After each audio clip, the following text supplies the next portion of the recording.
Enter the weekend, the number 2 seed here in the Austin Regional, while the Bears are currently 3rd. And our second game today will feature the defending national champs Texas taking on the Wagner Seahawks.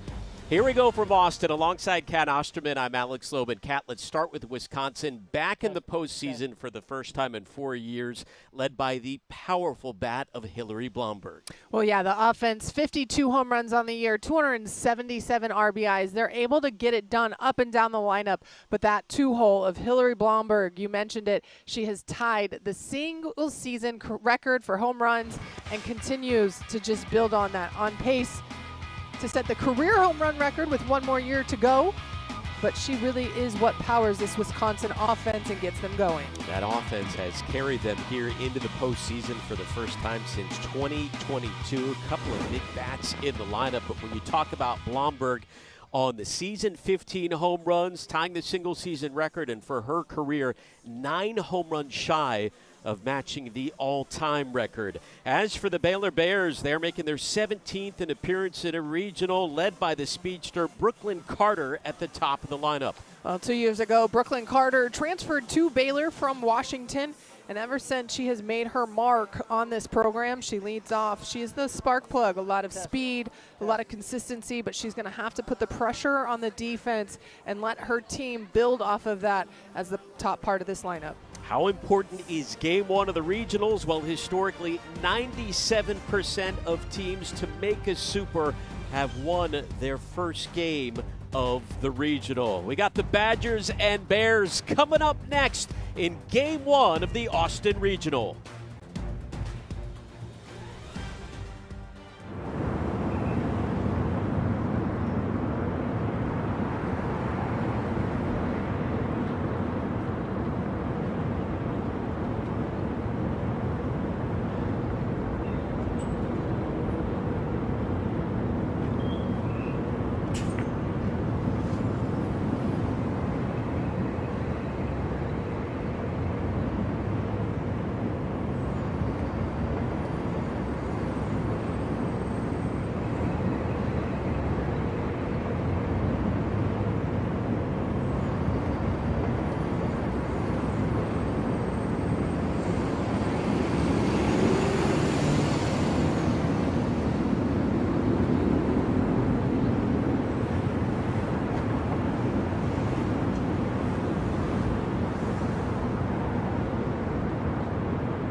Let's take a look at Baylor's starting lineup, brought to you by Capital One, one of the fastest teams in the Big 12, second in the conference in stolen bases. We talked about Brooklyn Carter's speed at the top. That offense will be going up against Shelby Jacobson, the senior in the circle for the Wisconsin Badgers.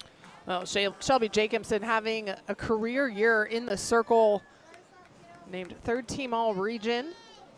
The only all-region nod for the Wisconsin Badgers, but Coach Yvette Healy praises just how much work Jacobson has done with their pitching coach, Mike Roberts. But just 6 wins going into this season combined, and coming out and having an all-region type year. Such a special moment for the senior. At 14-9 on the season, so here we go, set to get underway. First game of the regional, Brooklyn Carter at the plate. And the first pitch delivered by Jacobson misses for ball 1 for Wisconsin. It's their 10th overall regional. For the Baylor Bears, their 3rd in the last 4 years after missing out last season. Interesting enough, talking to Glenn Moore, he said he thought they had a better shot last year. He said that was one of his best teams he's ever coached, was bummed that they didn't get in.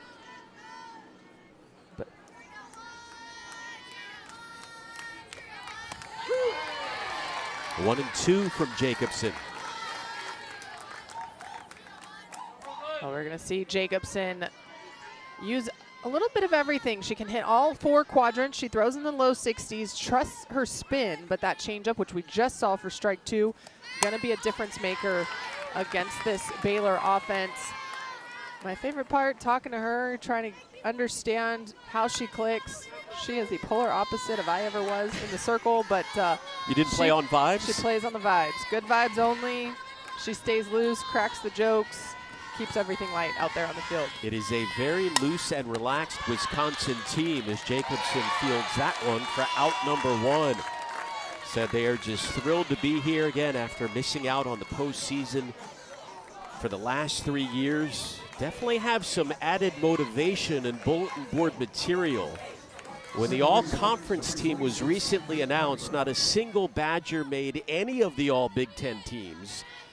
And also, Kat, they took notice of the fact that some publications called this, quote, the most boring regional in the country, and that Texas would cruise through it. Their head coach, Yvette Healy, took notice of that and made sure her players were aware of that as well. Well, she knows how to get them fired up. In the past, you talked to Yvette Healy, and she does a lot of book studies and all sorts of things to get the team gelled, and she's like, I didn't really have to do that this year with this group. And when you have that, you know it's a player-led team at that point, and that they can write themselves. You don't always have to be the one involved. But she knew just enough to be able to hit that forward button and send some material to get them going. Wisconsin, the number 8 seed on their side of the bracket. And again, the number 2 seed here in the Austin Regional. Foul back off the bat of Faith Piper. Moved up to the 2 spot in the lineup. The sophomore has been one of the most impactful hitters for the Bears this season. 2nd on the team in doubles and 3rd in batting average.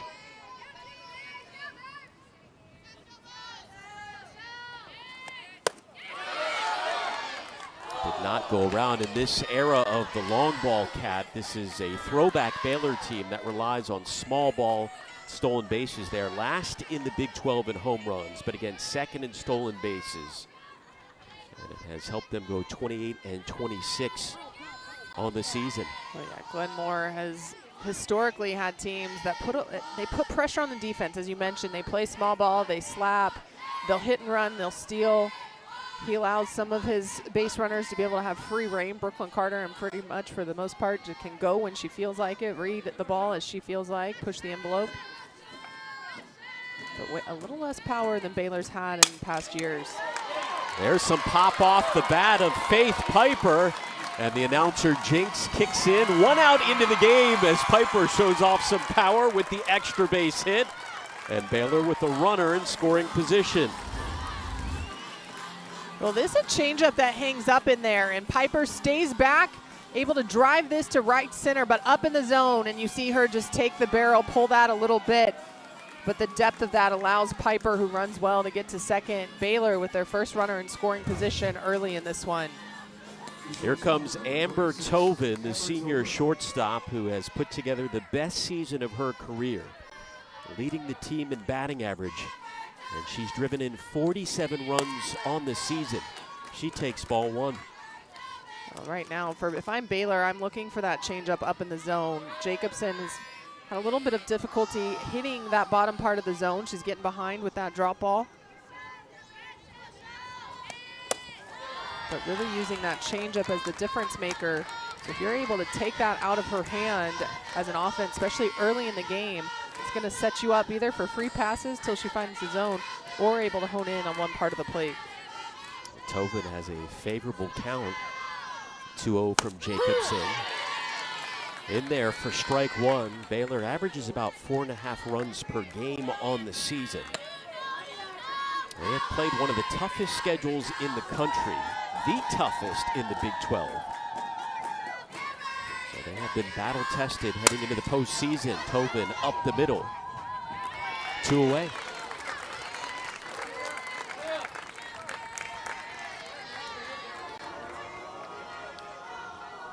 So it'll be up to Leah Cran with a runner on 3rd. And 2 outs here in the top of the 1st inning.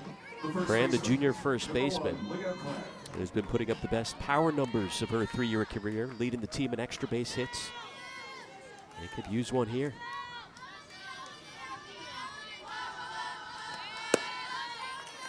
And again, a first pitch ball from Jacobson. Well, Jacobson trying to induce some ground balls, let her defense work, but unable to spot that drop ball at the knees.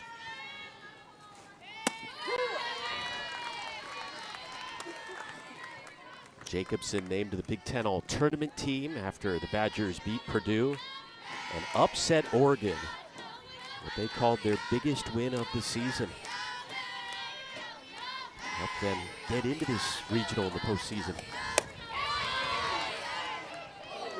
And did not go around.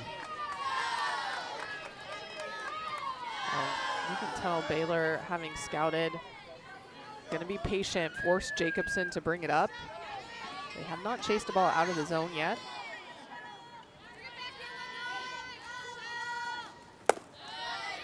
Excuse me, 3-1 there. And you talk about Jacobson.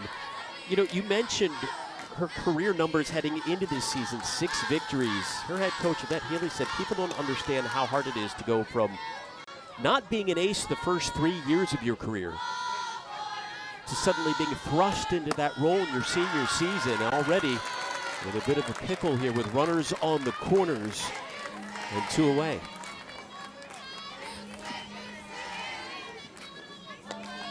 You talk about just a combined 6 wins going into your senior year and then shouldering the load. As you mentioned, that is a big flip of the script. But you talk to Shelby Jacobson and just another day at the ballpark for her. Delivers first pitch strike to Samaya Jones, the sophomore transfer from LSU who has gotten hot late in the season. Look at her batting average at .236. It may not jump off the screen, but keep in mind in mid-March it was 100 points lower than that. She hit 300 in Big 12 play to become one of their best hitters in the second half of the season. You talk about this Baylor squad, and they're extremely young, and you talk about young and inexperienced. 2 sophomore pitchers that transferred over, 21 innings combined between the 2 of them as freshmen. Samaya Jones transferred from LSU, very limited time there as a Tiger. Then you thrust them, and same thing we talked about with Shelby Jacobson. You thrust them into playing every day. They have to catch up to speed as you would if you were a freshman playing every day. So I think you see from Samaya Jones getting acclimated to being able to be one of the hitters who's always in the lineup for Glenn Moore and starting to get adjusted to Division I pitching. Count even at 2 with 2 on and 2 away.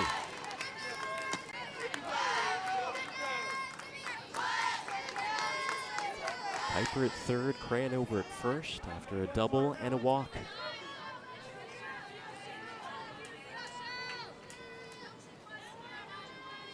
Two from Jacobson. Cran drifting over to second. There will be no throw, so now 2 in scoring position, and 1 more ball will load the bases.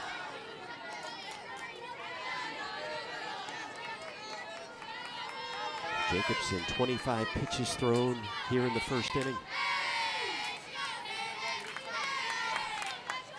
Payoff pitch on the way to Samaya Jones. Puts her over to third, and Wisconsin gets out of an early jam. Baylor strands 2 here in Austin.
Let's take a look at Wisconsin's starting lineup, brought to you by Capital One. How about the freshman season by Jacqueline Showalter in the 3 spot? She has set a new freshman record for the Badgers with 13 home runs on the season.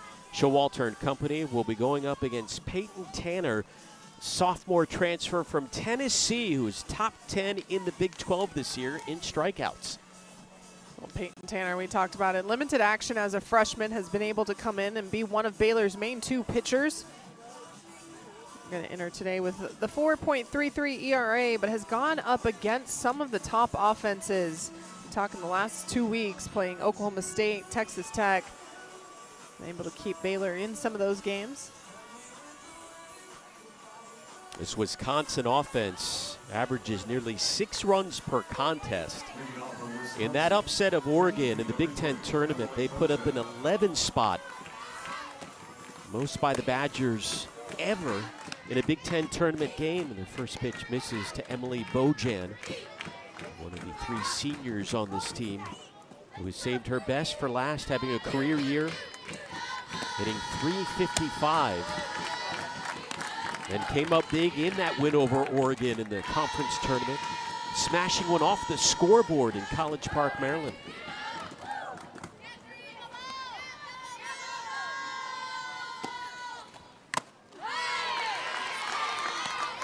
See Peyton Tanner fall behind 2-0, unable to locate 2 curveballs, but gets back in the count there. She's going to throw mid to upper 60s. We're going to see a lot of curve and change. She can go with the screw drop rise, but limiting the free passes and efficiency are what Coach Glenn Moore want to see from her, especially if she's going to be able to carry the load here in this regional for the Baylor Bears. She joked with us, Alex, that I've had a decent changeup, but I never really was a changeup pitcher, and joked with my family and coming back to school that, hey, I'll be a changeup pitcher, and sure enough, her changeup has been a difference maker. Well, this is there, and the leadoff hitter for the Badgers, Bojan, reaches with a walk. Tanner, talk about carrying the load. She's thrown nearly 60% of Baylor's innings over the last month or so, and that number has elevated even more than that over the past few weeks.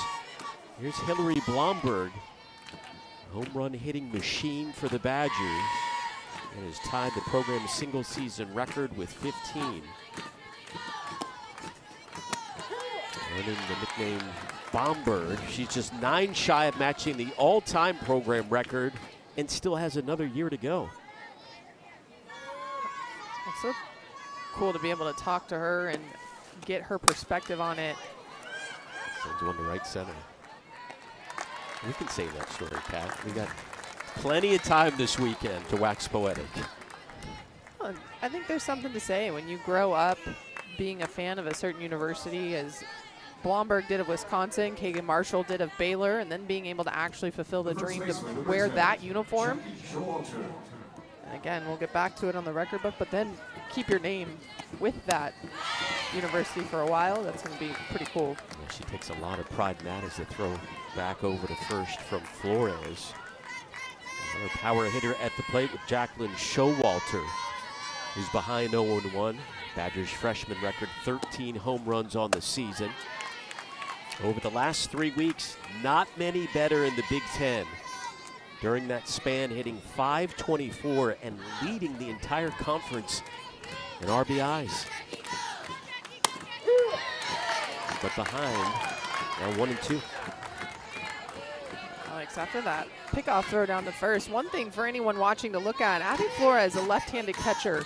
So for her, that's an easy throw. It is not the sidearm pick that we see from right-handed catchers. There's a base knock for Showalter. The Badgers in business.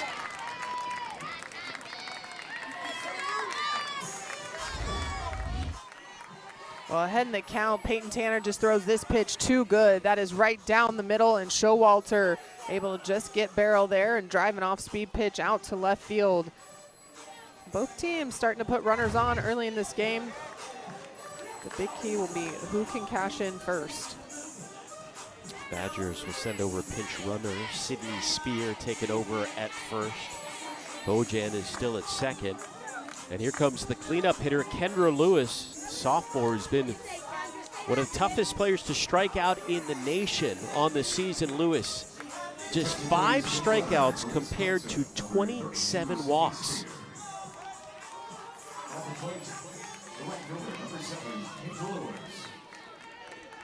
See how she fares here against Tanner.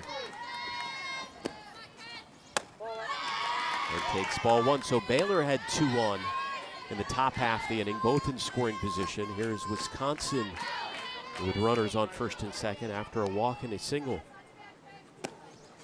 Third playing in. There's a strike from Peyton Tanner. It's always interesting this time of year because you have all week to scout for your first game, and then obviously if you advance the games after. Lewis rips one, snared over at first by Cran and tags the bag. Heck of a double play. And the Bears force the Badgers to strand 2 as Leah Cran flashes the leather. Well, this absolutely a defensive gem for Baylor. Lewis pulls this one hard, and Cran able to tag the bag with her glove. Incredible defense, momentum for Baylor heading into the dugout.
Look, we didn't know who was going to be #1. This is probably one of the first years where it was not clear. Share a little bit later, Holly Rowe has that interview led by Sydney Trujillo.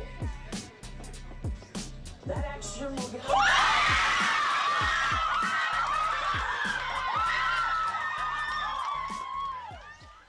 It's one of the best parts of the postseason, seeing the reactions from teams all over the nation. When you look at the Bears' tournament resume, 41st in the RPI.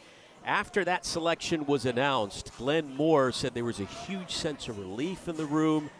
Said you could even feel it. There was some tension at practice before that announcement. They weren't sure what was going to happen. I mean, listen, he told us last year he felt like they had the best team in program history and they didn't even make the tournament. This year, Glenn Moore says the youngest squad he's ever had, 16 underclassmen.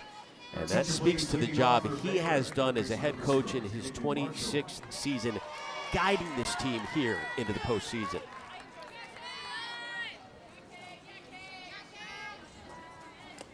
Glenn Moore has been able to weather adversity year after year, whether it's injuries, a lot of graduations. As we mentioned, the youngest team he's probably ever had in his tenure right here this year. But because he can weather it, then it eventually trickles down to the team. And we talked to them. They said, we've been through adversity. We've been tested. We believe that we're prepared for this. Obviously, they were excited to head just right down the road.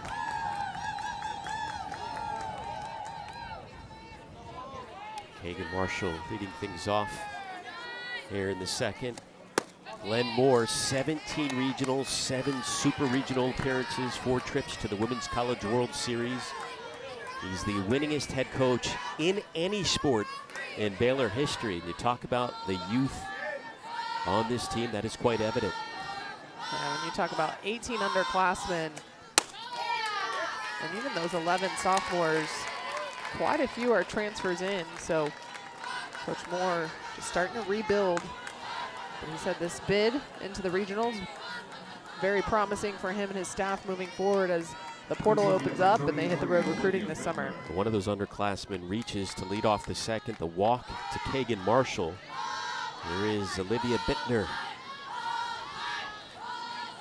another freshman out of North Texas, the Denton area. She takes strike one.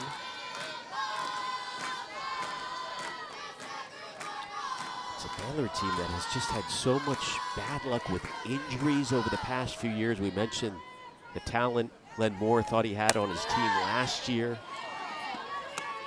But really over the past 3 to 5 seasons, the injuries have been through the roof. A lot of ACL tears. You tack on players graduating, a number of them from last year's team, a few hitting the portal. And it's almost an entirely new squad as that one foul off the bat of Bittner. Well, yeah, and with the portal, the way it's become more and more popular when you get blindsided by athletes leaving and you've recruited based on who you think you're going to have, because they do go recruit the next class of freshmen based on who's going to graduate when they get there, right? And all of a sudden you have holes that you need to fill, and it's across the country, but Coach Moore trying to do the job of bridging those gaps. I'll tell you though, Alex, at the beginning of the year, Coach Glenn Moore was high on both these freshmen that are hitting back-to-back. Kagan Marshall, who's been in the starting lineup most of the season, but Olivia Bittner, he says she has some power that once she can get going, it's going to be unbelievable for Baylor fans to watch. Sends one to left, and Crane is there. One away. There comes Abby Flores with a runner still over at first. Flores, junior catcher, Beaumont native, driven in 5 runs on the season. A couple of walks so far issued by Jacobson in the circle for Wisconsin, and a double allowed for the first 7 batters. First pitch ball. Well, coming into today, Baylor entered with a 24% chase rate. That was the 4th highest in the Big 12, but they've been fairly disciplined here against Jacobson, forcing her in the strike zone. The key now will be for them to adjust to that changeup. We saw Bittner fly it out. But can they adjust to the off speed and then force Jacobson's hand? It's also going to be interesting to see the cat and mouse game between this fast Baylor team and the catcher behind the dish, Blomberg. We mentioned Baylor's 2nd in the Big 12 in stolen bases. A runner over at first with still just 1 away in Marshall.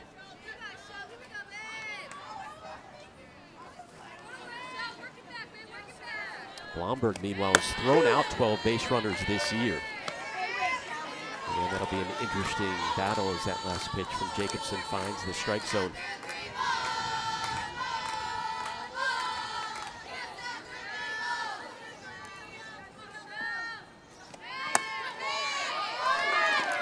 It's already the 3rd walk issued by Jacobson to the first 8 batters.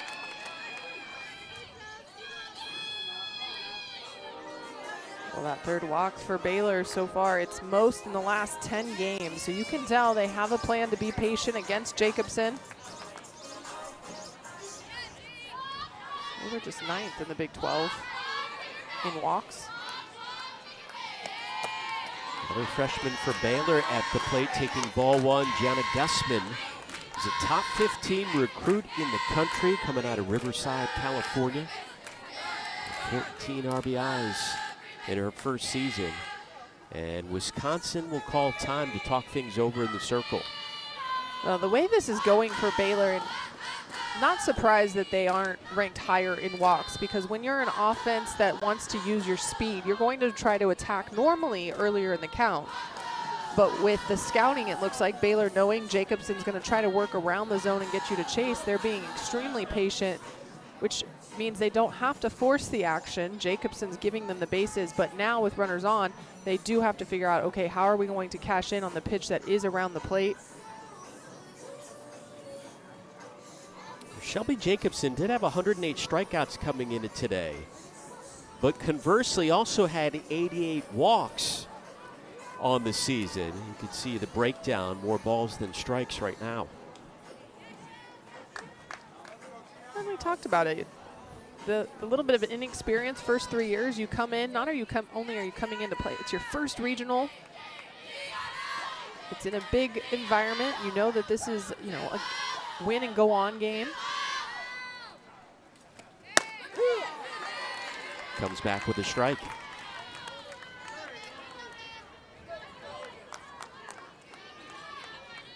I think on paper you put these two teams next to each other and very comparable, so this is going to be a very interesting game.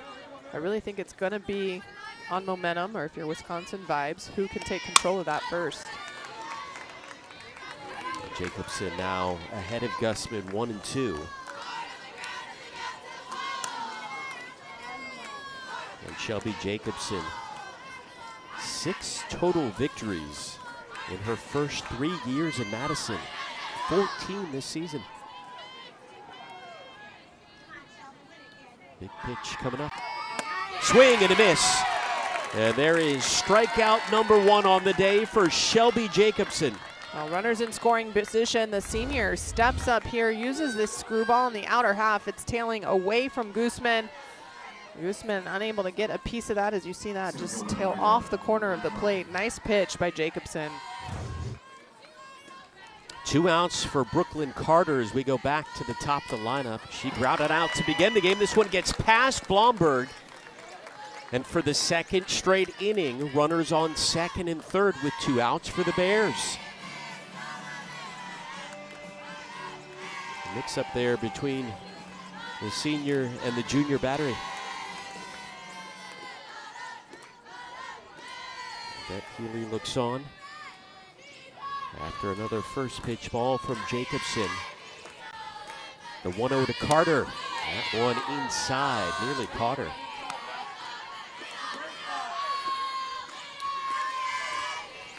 Jacobson threw 27 pitches in the first inning. Not quite at that number so far here in the second.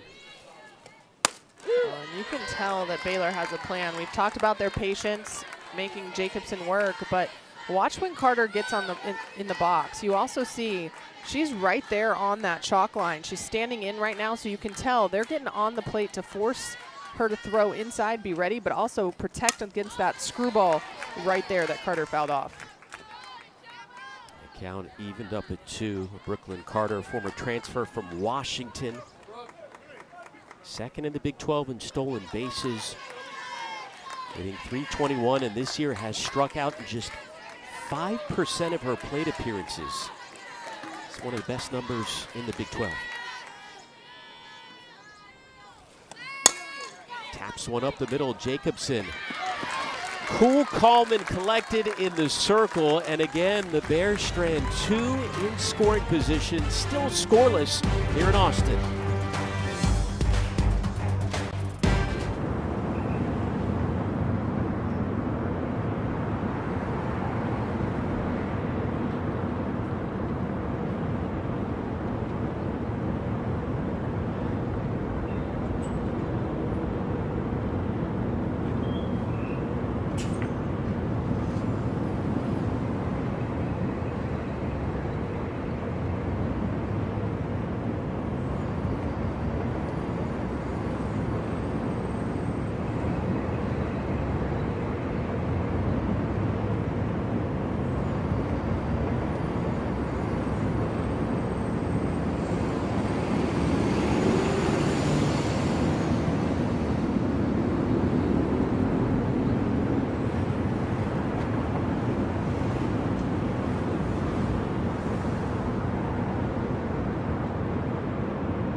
Well, to say Wisconsin is making the most of their time in Austin would be an understatement.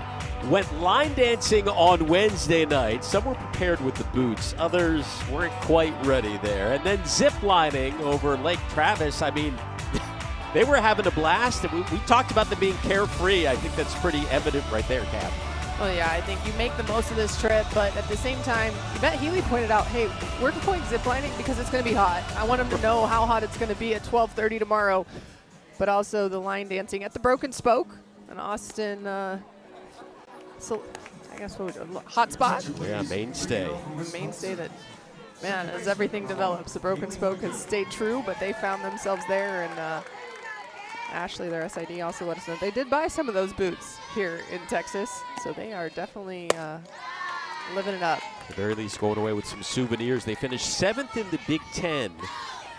Got into this regional as an at-large bid. Yvette Healy posting back-to-back 30-win seasons for the first time in more than a decade. Swing and a miss there by Kaylee Whitten. Yvette Healy mentioned, listen, she was concerned that this senior class would go their entire careers without experiencing the NCAA postseason. We're just so thrilled for those 3 seniors. They get to be a part of this action and this atmosphere. No zip lining and line dancing and all the above. You ever been zip lining? I have. We went ziplining in St. Thomas before my wedding. Did you ever go zip lining before a game? No, I'm pretty sure I would have asked to like tap out of that. You don't seem like that.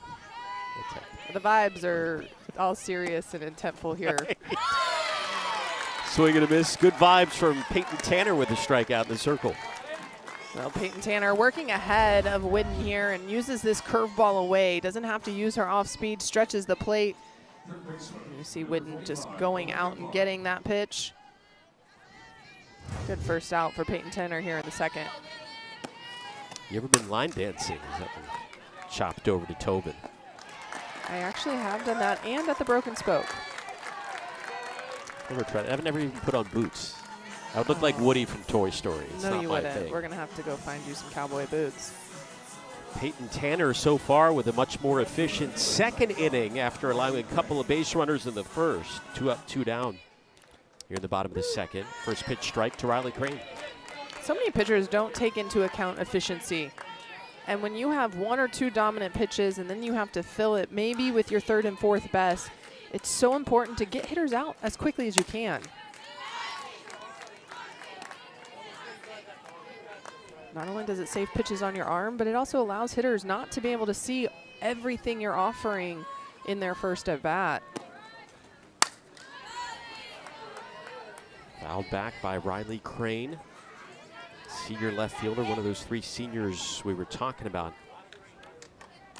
Taking part in the postseason for the first time.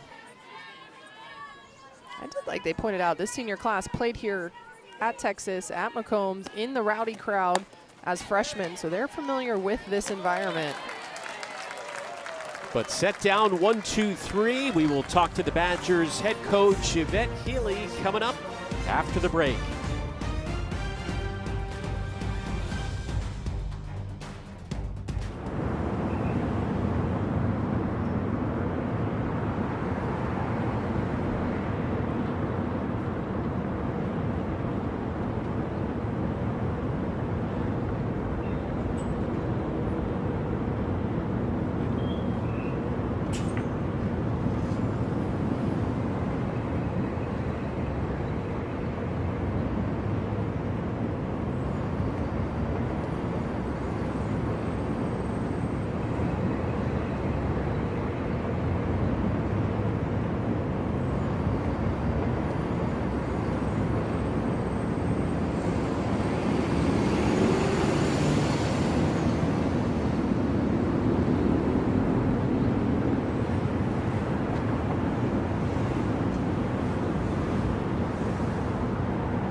Still scoreless here in game number 1 of the Austin Regional between the Badgers and the Bears. Now joined by Wisconsin head coach Yvette Healy. Coach, you're back in the postseason for the first time in 4 years.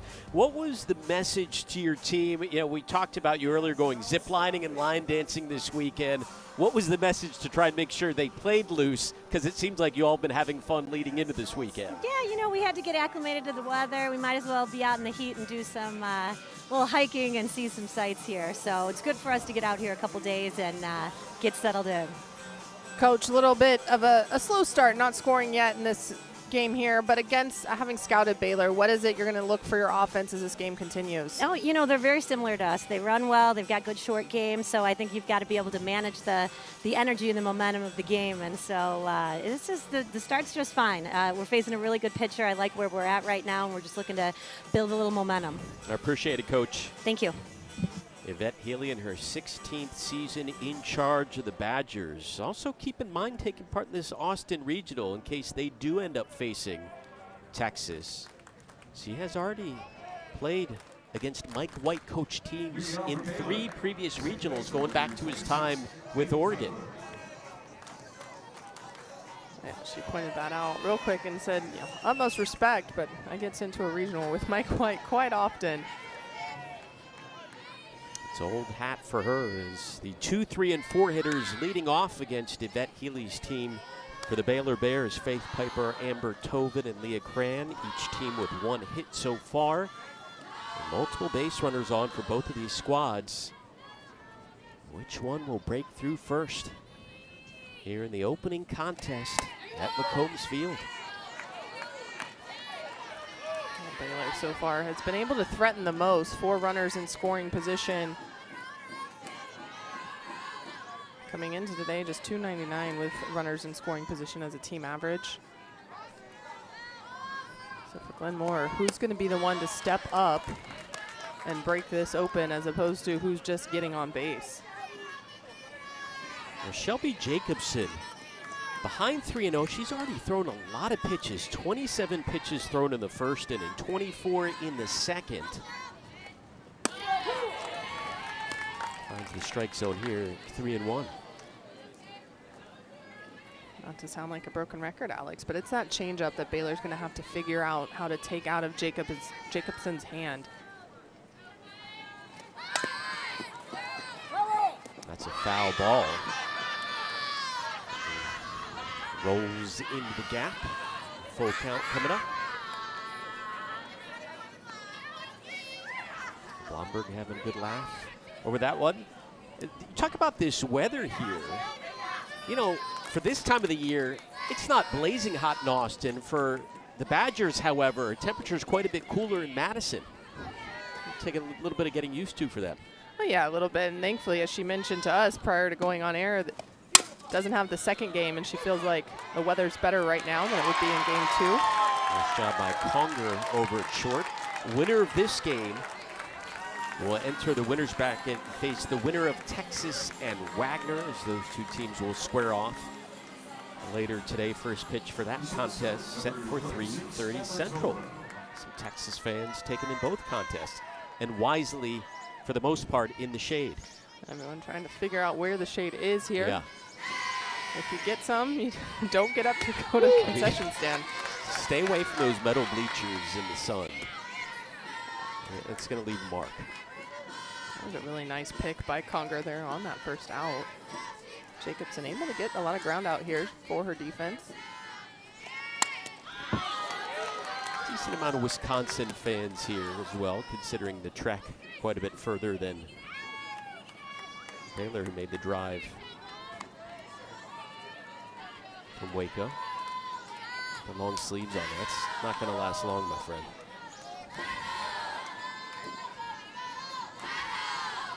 Oh, 2 coming up to Tobin.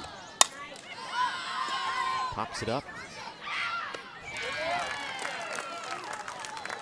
I want to remind you, for everything surrounding the women's college softball regionals, head to NCAA.com for the latest news, analysis, and insight.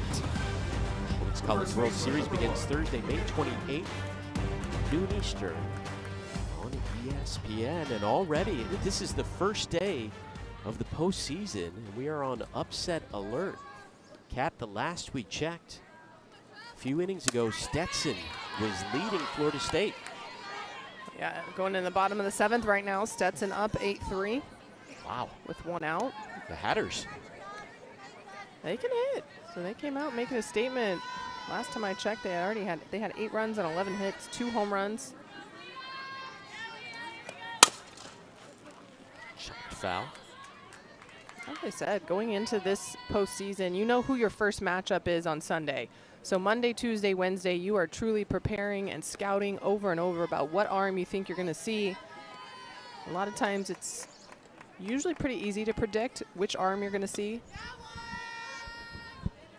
And if you can come out swinging on all cylinders right out the gate, you put a team on their heels, and Stetson took the lead early.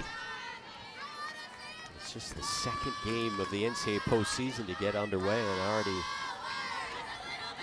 potentially unexpected result. Count 2-1 with 2 away here to Leah Cran, the cleanup hitter who walked in the first inning.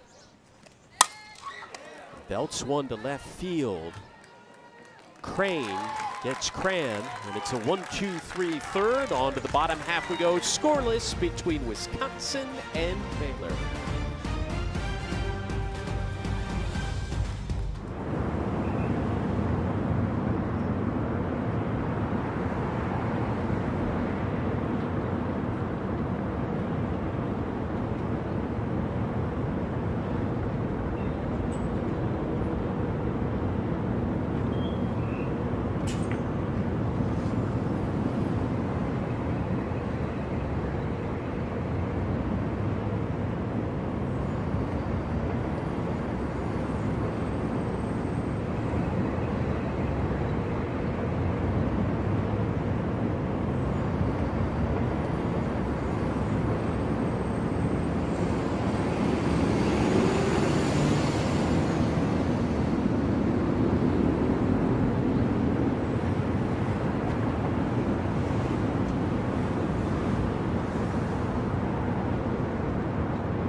Taking a look at the 16 host sites for the regionals around the country. A big concentration in the South, the SEC. A few outliers out on the West Coast, in LA and Oregon, but for the most part, a pretty dense regional site map here in Austin.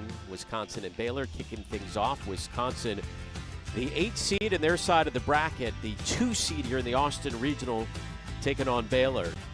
And the number 2 overall seed in the nation, Texas, the defending national champions, are set to face Wagner at 4 Eastern, 3 Central to finish off day number 1 here from McCombs Field.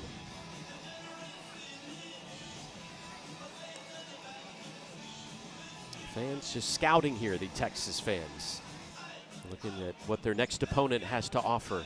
Well, I will say the ticketing this year, you got your 1 ticket for both sessions, where in years past there's been a ticket for session 1 and session 2, and on this day it would be 2 different games. So Texas fans going ahead and claiming their seats. There you go. Catching some action.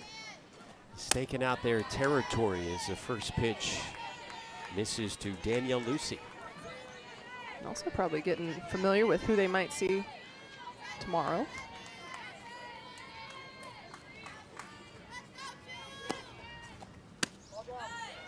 I keep going back and forth. If I were in this regional as a player, would I be excited because I'm done early because it's 2 earlier games, or would I have wanted the evening because it's a little bit cooler?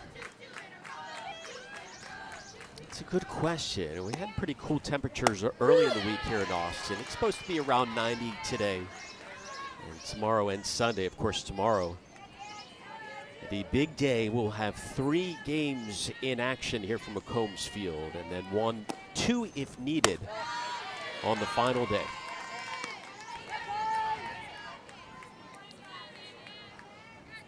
I mean, it is fairly mild temperatures for some of the postseason games we've had here in the past. Yeah. A leadoff walk issued to Lucy's second leadoff walk allowed today by Peyton Tanner. And after a 1-2-3 inning on both sides of the ball, that's not what you want to see if you're Coach Glenn Moore and his staff from Tanner. Go right at 8 and 9 hole, force them to earn their way on base by swinging the bat. There's Hannah Conger showing bunt. The sophomore shortstop delivered one of the most clutch hits of the season, a walk-off home run against Purdue in the Big Ten tournament. First walk-off win for the Badgers in history in the conference tournament, as they ended up making it all the way to the semifinals before getting knocked off by UCLA. I mean, that was a huge conference tournament to help them get into the NCAA postseason. Well, yeah, their win against Oregon really solidified them into the field of 64.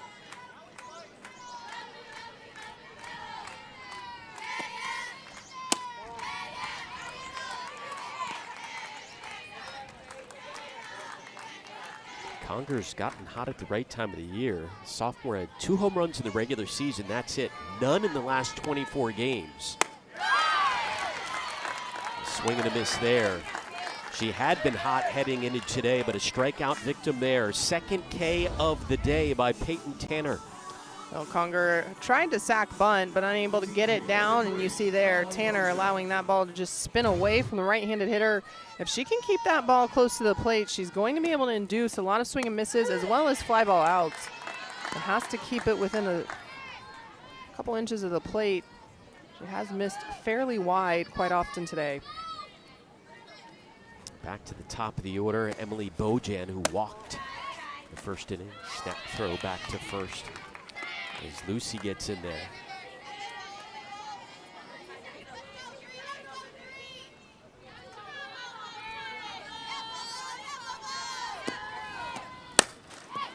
That one gets past a diving Marshall, and here come the Badgers. Rounding second is Lucy, and Wisconsin with runners on second and third and only one away.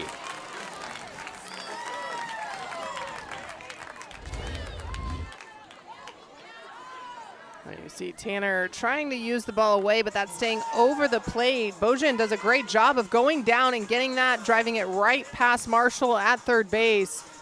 Wisconsin starting to put the barrel to the ball a little bit more, even though that ball not in the zone, over the plate. That's where, as a pitcher, have to work the corners, because even if you leave it over the middle low, hitters can go down and get it the way Bojan just did. The senior enjoying her first appearance in the postseason, and here comes arguably the most dangerous hitter in the Wisconsin lineup, Hillary Blomberg. 15 home runs on the year, which is tied for the most in a single season in program history. Blomberg.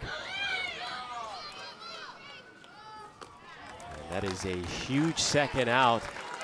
Certainly nowhere close to deep enough to drive in a run, so runners remain on second and third now with 2 away. That's the best case scenario if you're Peyton Tanner, because not only is it a fly ball, but it's a fly ball in the infield, and so runners have absolutely no chance. Anything in the outfield, I think Yvette Healy may have had Lucy tagging and forcing a throw. There's Jacqueline Showalter, the powerful freshman, 13 home runs on the year. Came up with a huge one in the Big Ten tournament. Badgers were down to their last 4 outs, trailing by 3 to Purdue when she launched a game-tying home run in a contest they would eventually win. She's had a great first season with Wisconsin. They are taking no chances with her right now. Looks like this is going to be an intentional walk to load the bases. Oh, and interesting, you didn't pitch around Blomberg, who arguably is the best hitter in the lineup, but not taking her chance with the freshman, and it might be already. She did get a hit in her first at-bat, so they feel like she's seeing the off-speed pitch, so they know that that's taken out of their hand. We're going to go ahead and put her on now to have to face Lewis. Oh, Kat, an interesting decision. Bases loaded to face the cleanup hitter, Kendra Lewis, who's hitting .336 this year. Last year, she hit .408 as an All-Big Ten first-teamer. Needless to say, a really talented hitter up in a big spot. Well, and if you want to talk about the best barrel of the game, Kendra Lewis had the hardest hit. It just happened to be robbed by Leah Cran down the line. Yep. Interesting decision here, but might be assuming that Tanner can get a ground out or the easy pop fly. .294 hitter this year with runners in scoring position, already ahead in the count 2-0. Peyton Tanner, meanwhile, has walked 3, struck out 2, and allowed a couple of hits. Wisconsin with their biggest threat of the game so far. Swing and a miss from Lewis.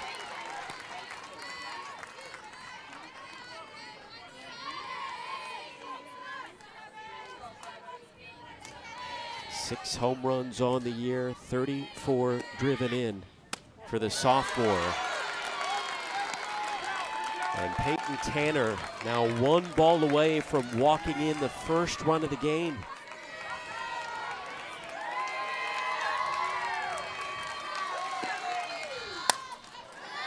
Full count coming up.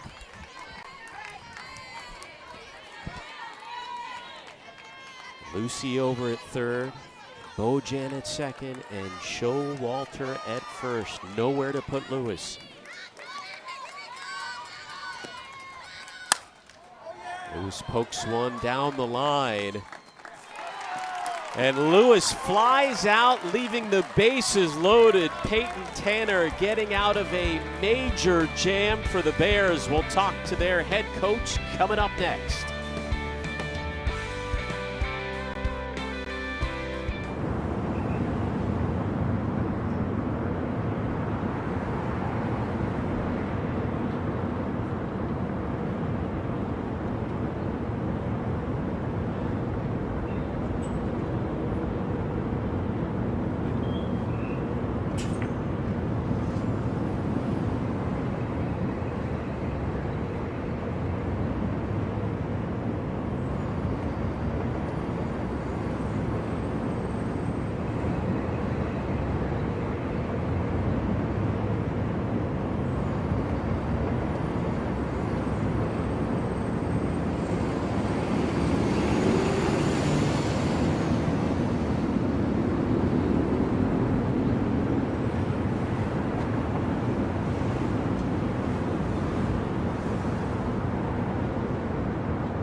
Welcome back to the NCAA Softball Regionals presented by Capital One. Got a pitcher's duel here in Austin. 8 combined runners left on base, scoreless as we head to the 4th inning. Now joined by Baylor head coach Glenn Moore. Coach, that was a gutsy decision that last half of the inning to load the bases to face Kendra Lewis. What went into that call? Well, I just thought it might have been a little better matchup. It frees up your infield a little bit more. You got to force any bag.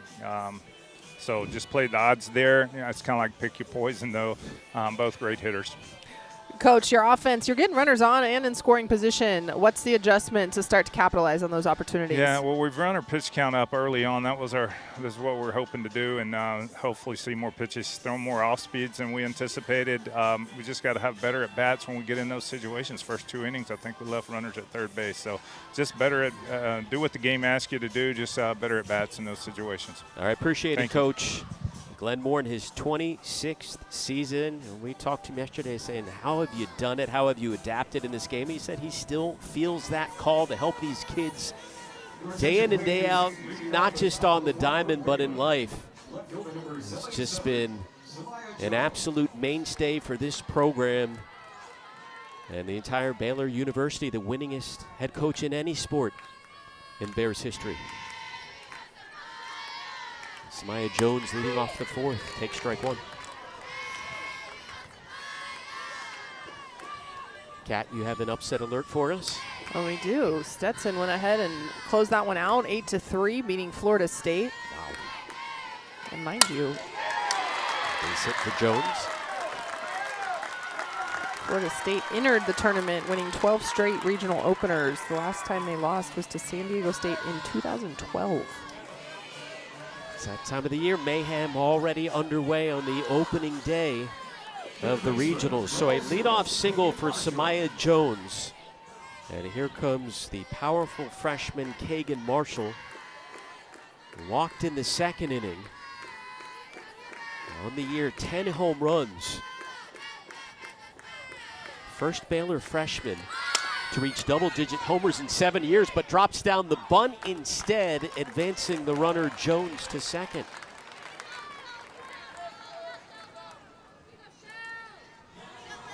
Well, Coach Glenn Moore, as he just mentioned to us, he's going to do what the game tells them to do, and right now they're not able to drive in all the runs, so trying to force some action on the defensive side, get Samaya Jones in scoring position. There is Olivia Bittner, a lot of freshmen in the bottom of this lineup for Baylor, trying to come through here in the postseason, and she fouls one back. Bittner just missed that one straight back. The key for the young hitter is to be able to know, okay, I just fouled that straight back. A changeup might be coming. Can you adjust to that speed difference? Understand what a pitcher's trying to get you to do in this situation. Shelby Jacobson in the circle, getting close to 70 pitches on the day through just 3 1/3. Getting a little bit more efficient, though, as the game goes on. Blomberg, nice job keeping that one in front of her, as Jones had to hurry back to second. Oh, I like that lead by Samaya Jones. She saw that it was in the dirt, took an extra couple steps, then saw it wasn't too far away from Blomberg, got herself back. But as a runner, see it in the dirt, force catcher's hand if you have to.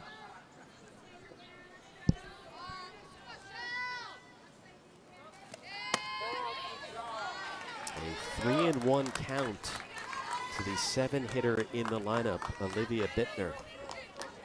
Jacobson, 3 walks, 1 strikeout, and 2 hits allowed so far.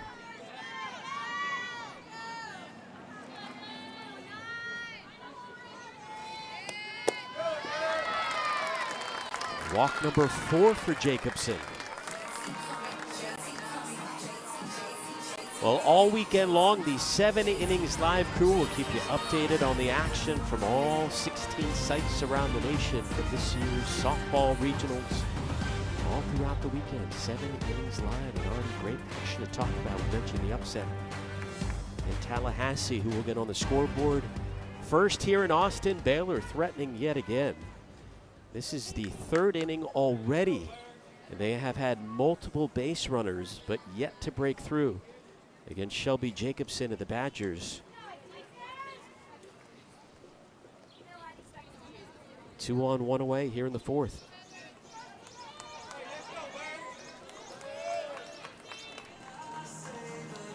Coach Glenn Moore going ahead and inserting a pinch runner over there at first base for Olivia Bittner. That way, Flores or Guzman able to get something to green, he can go ahead and put runners in motion. Gigi Lindsay, sophomore. And a pinch hitter coming up as well, Casey West, who as a pinch hitter probably delivered the biggest hit of the season a few weeks ago. A pinch hit, 2-run single in the 7th inning of their upset win over Texas Tech.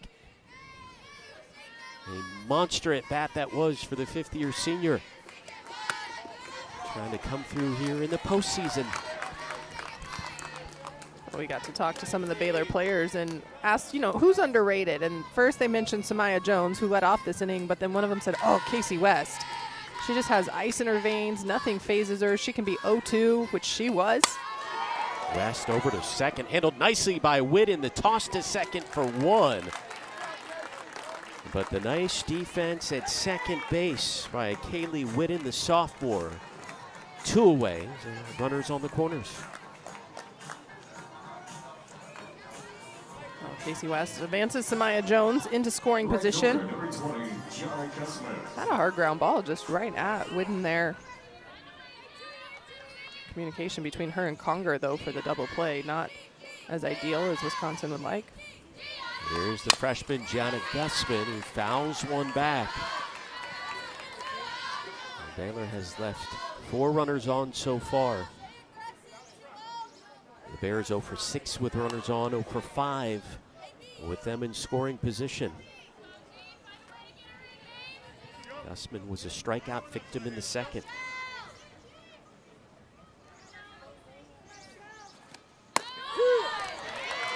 And now Jacobson, a moment ago was 2 on with 1 away. Now she's 1 strike away from getting out of yet another jam. She told us she doesn't really feel pressure. That heart rate doesn't go up with runners in scoring position or tight situations, so she's just continuing to make her pitches right now. And makes another one there to end the inning. Jacobson with the strikeout. The Bears strand 2 more. Well, Jacobson just continuing to hammer the outside part of that plate against Guzman. Able to get the big strike 3 for the Badgers.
There is nothing like the Women's College World Series.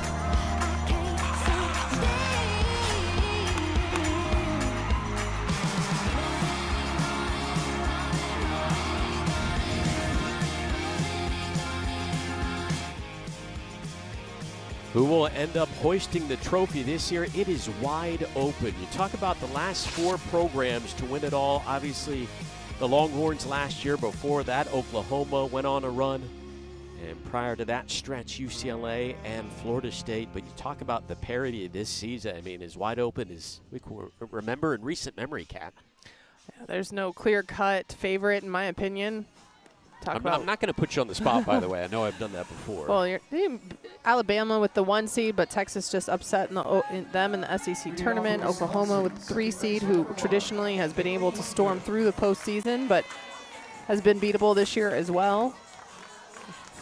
We just talked about it. Florida upset by Stetson here in the first round of regionals. So truly is up in the air this year on how this postseason is going to play out. Who really is even going to make the World Series? Some publications mentioning the odds-on favorites as Oklahoma and Texas Tech. We'll see. Definitely can't forget the Red Raiders. 11 seed as we begin the bottom half of inning number 4. 5, 6, and 7 hitters leading off for Wisconsin.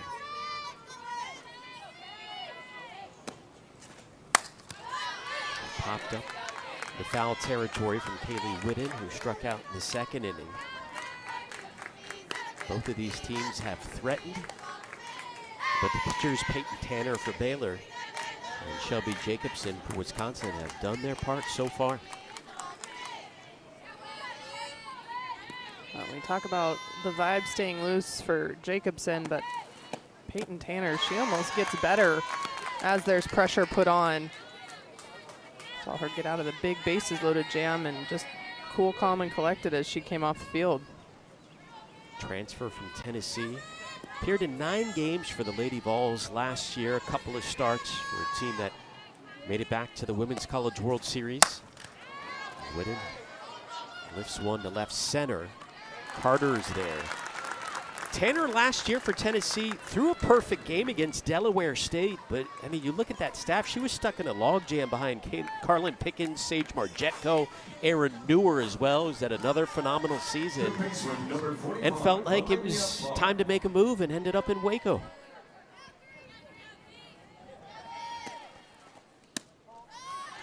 Well, you can tell Peyton Tanner throws in the mid to upper 60s, so there's a lot of speed there. Able to locate a curveball extremely well. You have the off speed that changes hitters' timing. So really just trying to find a place that she can be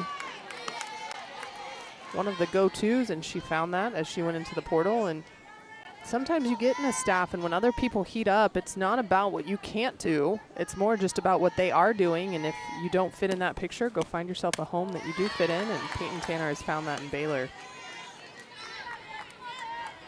90 strikeouts on the year with the Bears. Mentioned threw a perfect game last year for Tennessee. A few hours after perfection, her then teammate Carlin Pickens threw a no-hitter against Indiana State as part of that doubleheader. And as you mentioned, now it's all on her shoulders as the ace for Baylor, especially late in the year, has really taken on that role. And strikeout number 3 here in the opening game of the regional for Peyton Tanner. Well, Tanner hammering the outer part of the plate, curveball, curveball, foul ball, and then she freezes Bark. This is screwball on the inner half and absolutely freezes the righty. Nice second out there by Peyton Tanner.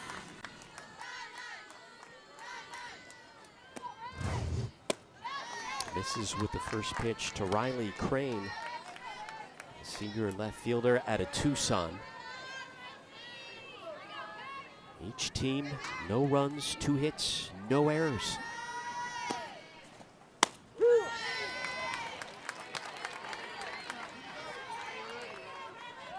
you looked at this matchup on paper, Wisconsin with a lot of power, Baylor with a lot of speed. So far, no home runs, no stolen bases, just pitching and defense, and that continues here in the bottom of the 4th inning. Scoreless now after 4 in Austin.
Welcome back to Austin, Texas. We got horses, longhorns.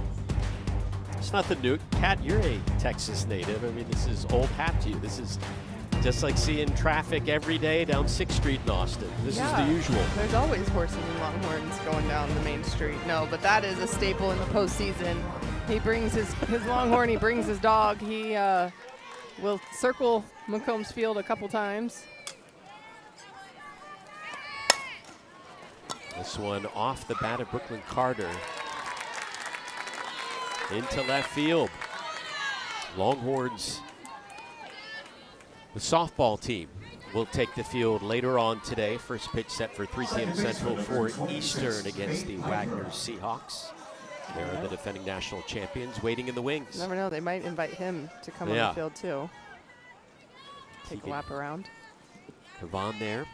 At Texas, the number 2 overall seed.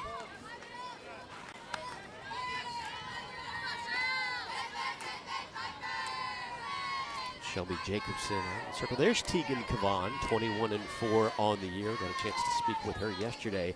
A number of very calm, very even-keeled pitchers taking part in this Austin Regional. Tegan Kavan being one of those. Another Shelby Jackson yesterday. You would never know they were in the postseason. Talking to them is just business as usual. I guess just that's part of the secret to their success. Well, so many of them will talk about not making the game bigger than it is. And while it's an important game because you're in postseason and this is what you dream of when you're a little girl playing, is to be able to play on TV, and in postseason, you still have to go execute the same way you always have. And so when you're able to keep that mindset, it really helps you, especially in the circle and big situations. There's a 1-out walk to Faith Piper. For Shelby Jackson, playing with fire a little bit. Talk about the free passes, 5 walks now for the senior, but it has not come back to hurt her thus far. Amber Tovin 0 for 2.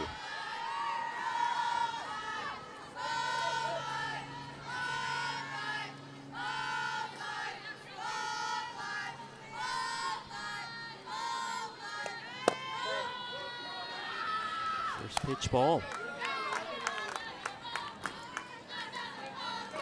Jacobson, threw more than 50 pitches in the first 2 innings. Settled down after that, but now her teammates will go out to talk with her in the circle, as well as her head coach, Yvette Healy. Jacobson, more than 80 pitches thrown on the day, but a big chunk of that coming in the first 2 frames, Kat. And you could tell, Coach Moore told us that their plan was to try to make her pitch count rise, make her throw a lot of pitches, and they did that. But then you see the middle innings, she's able to settle in. They became a little bit more aggressive. We saw Brooklyn Carter, first pitch of this inning, go ahead and fly out. But Coach Moore wanting them to work the count a little bit. But at the same time, if you get a pitch you can drive, you have to be able to be on time with it. And I think that's the difference, is when they are seeing a pitch in the zone, they haven't been on time to be able to get that big hit. Tovin, 100 career RBIs. Former top 10 recruit.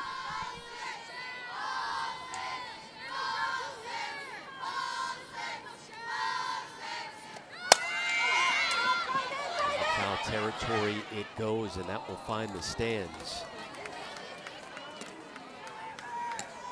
And down near the Osterman seats, right? Usually that area. Well, we're a little closer to us, but yes, in that first row normally. I mean, you're pretty much usually on the field. You have the best seats in the house for good reason. That's a bold move there, going with jeans on a 90-degree day. It is a bold move. I'm not sure I could pull that one off.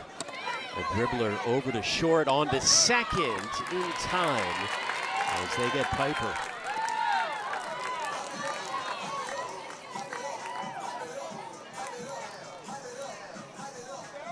So 2-way runner over at first, and here comes the cleanup hitter, Leah Cran. Who walked in the first inning and flew out to end the third. Oh, interesting there. I thought that ball was slow enough hit that Piper should have been able to reach second, that the only play they would have had was across to first, which I thought would have been close to. This is where, as a base runner, with runs being at a minimum, you have to make sure you get good jumps so that way you can get yourself in scoring position. This is one of the fastest teams in the Big 12, second in stolen bases in the conference. But we really haven't seen them attempt to steal at all against Hillary Blomberg behind the dish so far. Obviously now in a two-out situation, most likely not going to see that. Blomberg, a very good arm, and they are paying her a lot of respect so far. 2-1.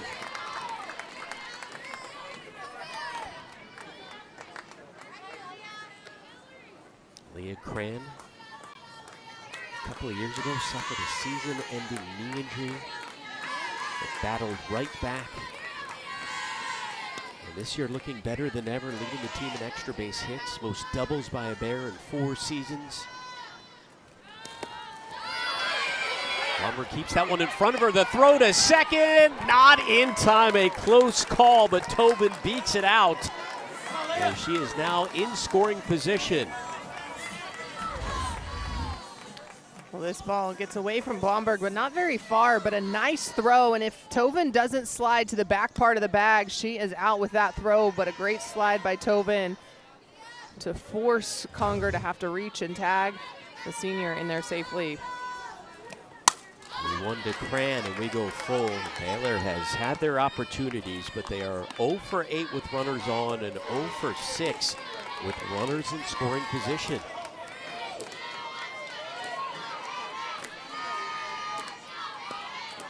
There's a point of emphasis for both of these coaches coming through with runners on either second or third.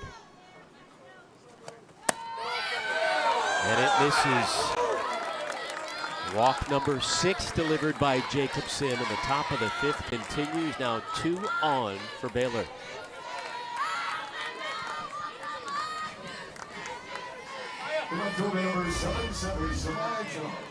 Well, Jacobson has thrown quite a few pitches that have issued walks. That one probably the closest one, called ball 4. She thought she had that. I think it missed just a tad bit outside. First pitch ball to Samaya Jones, a dangerous hitter, singled in the 4th inning, hit 300 in conference play, and her teammates called her their secret weapon heading into this regional. Has speed, has some pop in her bat. See what she does with the 1-0. Ropes it foul. And you like that she's ready to swing, and that's the second time. Leah Cran was 2-0 ahead in the count, didn't take a strike, swung because it was something she thought she could drive. So Baylor's starting to get their timing when they are in hitter's count. Right now, Baylor runner in scoring position for the 4th time out of 5 innings, looking for Samaya Jones to help push a run across.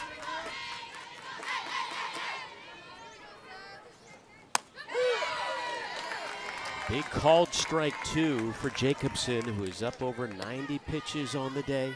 6 walks, couple of strikeouts, 2 hits allowed.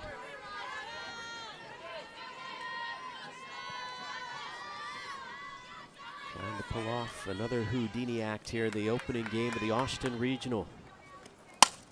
Jones to right field, right at Lewis, and the Badgers do it again. Baylor strands 2 more scoreless in the 5th.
The Austin Regional underway.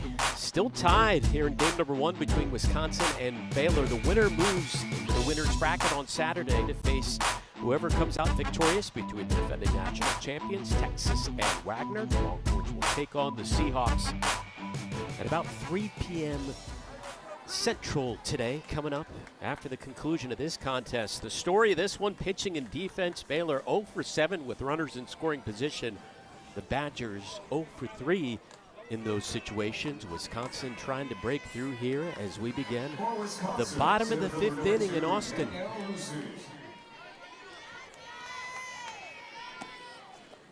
Just like we thought, Cat, a pitcher's duel. That 100% what we predicted here. But you do have to tip your hat. Both pitchers have been able to get themselves out of jams. They both stayed pretty consistent as far as inning by inning, attacking the strike zone, getting weak outs. There have really only been a couple even hard-hit balls that have resulted in outs. But both sides have had their opportunities. Danielle Lucy. Things had to wait a while, 1 away. 5 in a row set down now by Peyton Tanner. When you look back at the beginning of the game, 2 of the first 3 batters reached for Wisconsin. It looked like, okay, is this going to be a rough day for Tanner? But really, she has settled down nicely, the ace for the Bears. There's Hannah Conger. Tanner struck her out in the 3rd. Well, and even escaping that first inning, it was a line shot down the line that if Leah Cran doesn't snag it, it might score the run. But Leah Cran snags it for a double play, and that was probably the best barreled up ball we've seen by either team.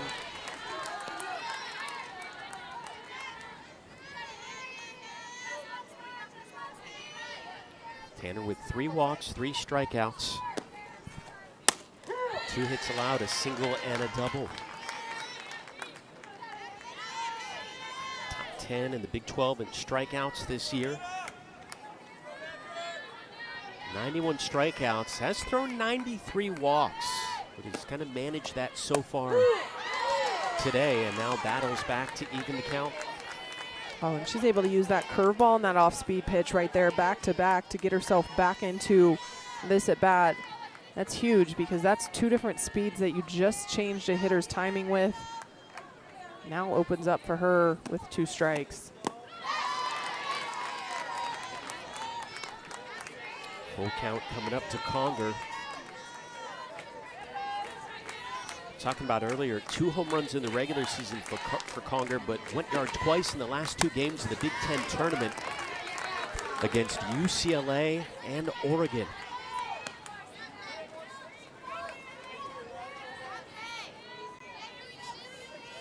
Seventh pitch of the at-bat on the way from Tanner. And there will be an 8th. And at this point in the game, you would expect for at-bats to start to go a little longer as both teams are getting ready to start their 3rd time through the order. They know what each pitcher is throwing at them, what their tendencies have been. And this has to be right in your wheelhouse. Pitcher's duel on the opening day of the postseason here at McCombs Field, your old stomping grounds. Can't ask for anything better. Beautiful weather, not too hot for this time of the year. For game 1, right now Conger and Tanner locked in the duel, and a very important at bat when you look at it, just 1 away here in the bottom of the 5th inning. After this, you go back up to the top of the lineup from Wisconsin, and some lethal hitters, and even Conger, we talked about, has done damage late in the season.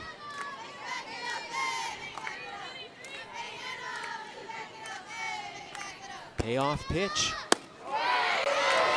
And a hard-earned walk by Hannah Conger in the 9th spot for the Badgers.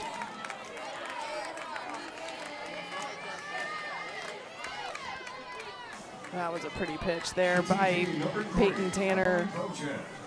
That missed. It didn't miss by much. You look like you're not buying the call. I think I might have been tossing some hands or been over or something. That was a pretty off-speed pitch by Tanner there in that full count. There is a called strike to Emily Bojan, who has reached twice, walked to start off the game for Wisconsin offensively, and doubled in the third. Only extra base hit of the day so far for the Badgers. Wisconsin came in with a powerful offense, averaging nearly 6 runs per contest.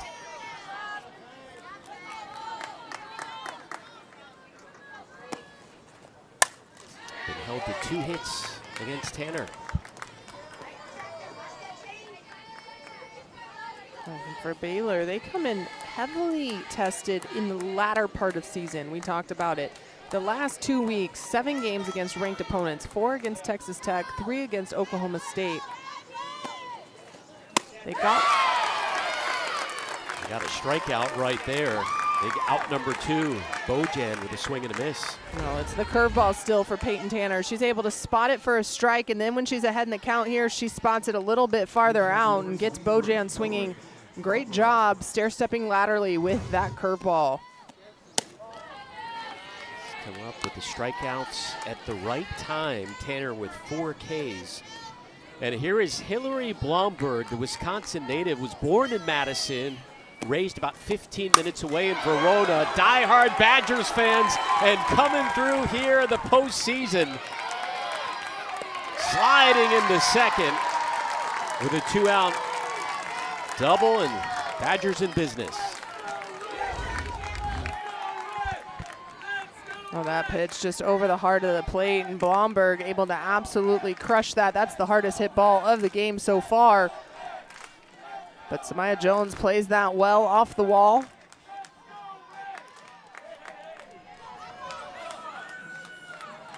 This top part of the order coming through with extra base hits. Badgers with runners on second and third.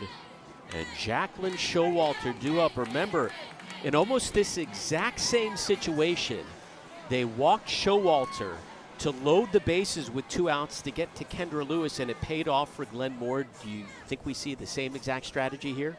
He may be talking one defensively. Are they going to try to maybe pick or back pick Abby Flores? Remember, left-handed, she can take a side throw down to third base, but at the same time might be telling Peyton Tanner, hey, we're not necessarily intentionally walking her, but if you get behind in the count, we're not going to give her anything she can reach. In that case, the intentional walk. Attention, please. Pitch runner for Wisconsin, number 4, Emma King. What a first season for Showalter, setting the Wisconsin freshman record with 13 home runs. And over the last 3 weeks, led the entire Big Ten in RBIs. Swing and a miss. Strike 1. Going right after her this time. And there are times that in pressure moments as a freshman, despite the season you have, you try to do too much, and that might be what Baylor's banking on right now. Doesn't chase that one. Showalter has already hit the 4th most home runs in a single season in Badgers history. Trying to come through in her biggest game of the year, showing patience there. So count goes 2-1. You can tell Peyton Tanner throwing that curveball. We saw Showalter go overly aggressive first pitch, but Tanner continuing to keep it out there, not necessarily bringing it back to the corner. Swing and a miss. A big strike again from Tanner.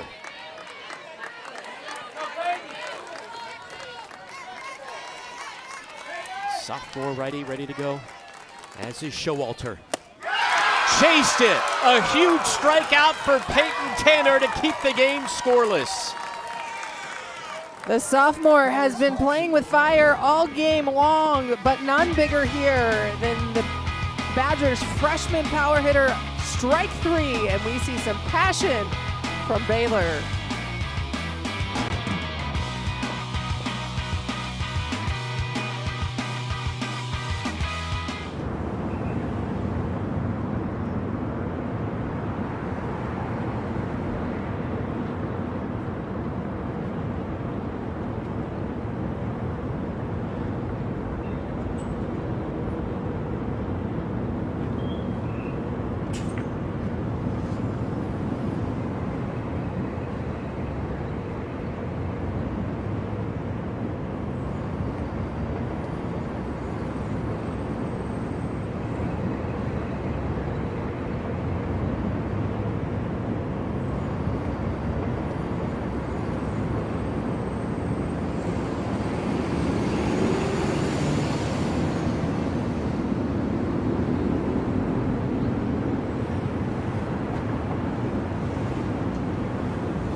get to Oklahoma City.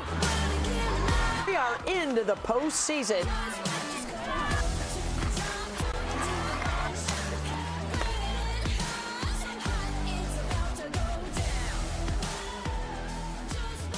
Mayhem underway as day number 1 of the NCAA softball regionals around the country.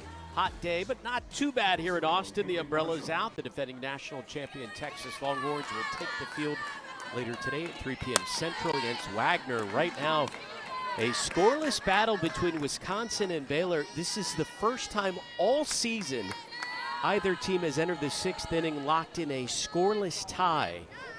Combined, these two teams average more than 10 runs per contest. But a different story so far today, Kat. Yeah, both teams being held at bay, and both teams have threatened, just haven't been able to cash in. So both pitchers clamping down when it matters most. Kagan Marshall. Whitten is there, 1 away.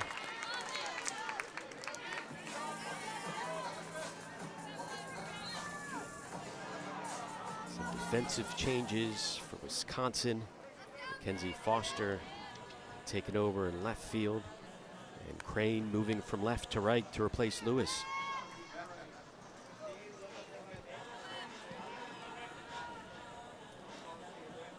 Don't want to jinx it, but both defenses have been perfect so far. Very impressive. Of course, we know what that means. You said it. Putting all fingers in you. Here comes Olivia Bittner, who walked in the 4th inning and flew out in the 2nd.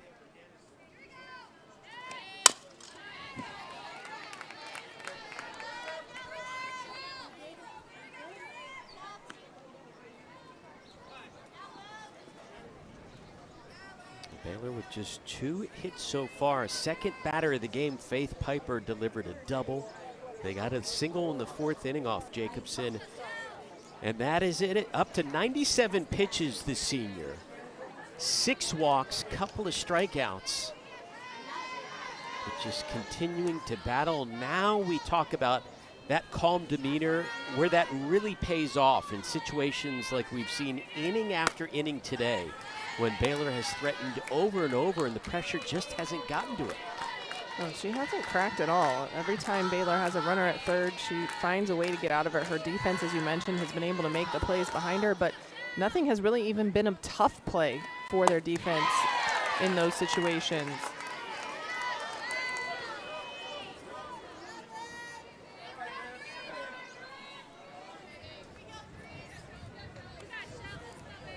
Beat Oregon, huge win in the Big Ten tournament. Was in the circle for that comeback victory against Purdue as well. And due to those efforts, named to the Big Ten All-Tournament team. No Badger players named to any of the All Big Ten regular season teams, and that was certainly bulletin board material for this Wisconsin program entering the weekend. Bittner over to second, grabbed by Whitten. She has been rock solid at second all game.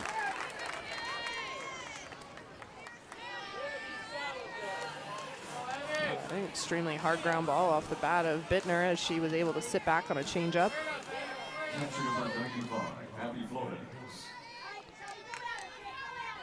Two away for Abby Flores, the junior catcher. Celebrating her birthday in a few days. Monday, trying to give her team an early present here, locked in an opening battle between the Badgers and the Bears.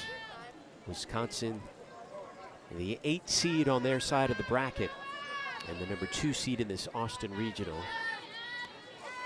Baylor seeded 3rd in this regional.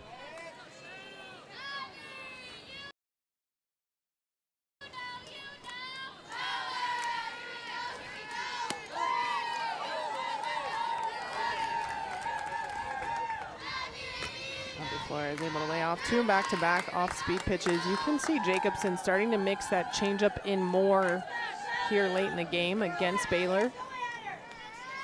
Starting to locate it a little bit lower in the zone as well. Delivers strike 1.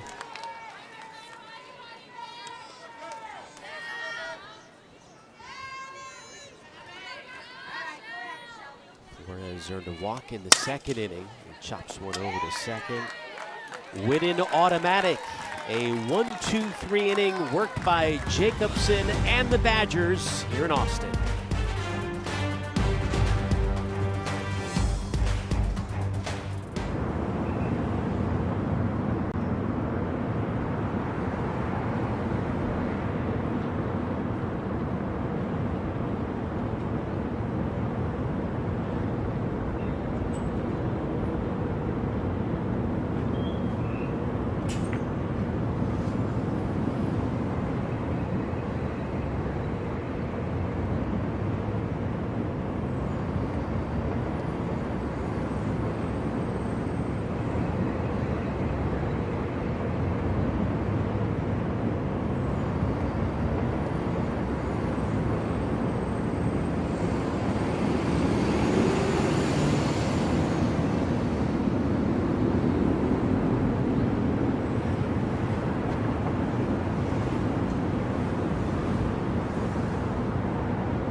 Wisconsin coming up to bat here in the sixth inning, but all game long they've had their opportunities robbed with 2 on in the first inning.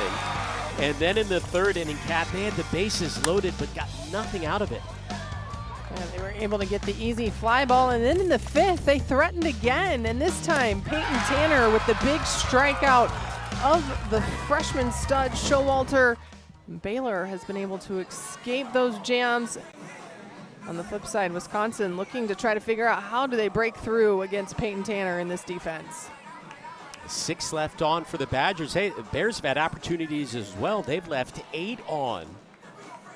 Who can break through first? For the Badgers, it will be the 4, 5, and 6 hitters coming up here in the bottom of the 6th inning. Again, whoever's victorious to this one moves on to the winner's bracket to take on the winner of Texas and Wagner in the first game tomorrow. Longhorns will face the Seahawks coming up in just a bit here from McCombs Field as Kendra Lewis swung and missed for strike 1.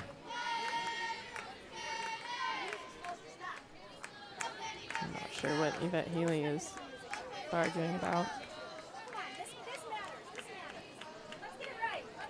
Lewis 0 for 2 so far. She was that batter that was robbed over at first base by Cran with 2 on. In the first inning. Does not go around there. Today's umpires, Smokey Eds, Carlos Guzman, Matt Johnson, and Aaron Goldman. Full crew on hand for the postseason. Swing and a miss. Strike 2. An off-speed pitch starting to heat up for Peyton Tanner right now.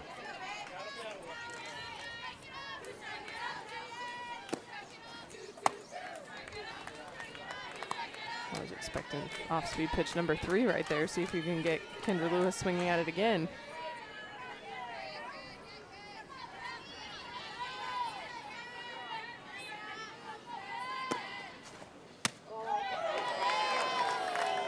Does not get the call or the swing. Trying to use that screwball away to right-handed hitters. Starts it just a little too far out there.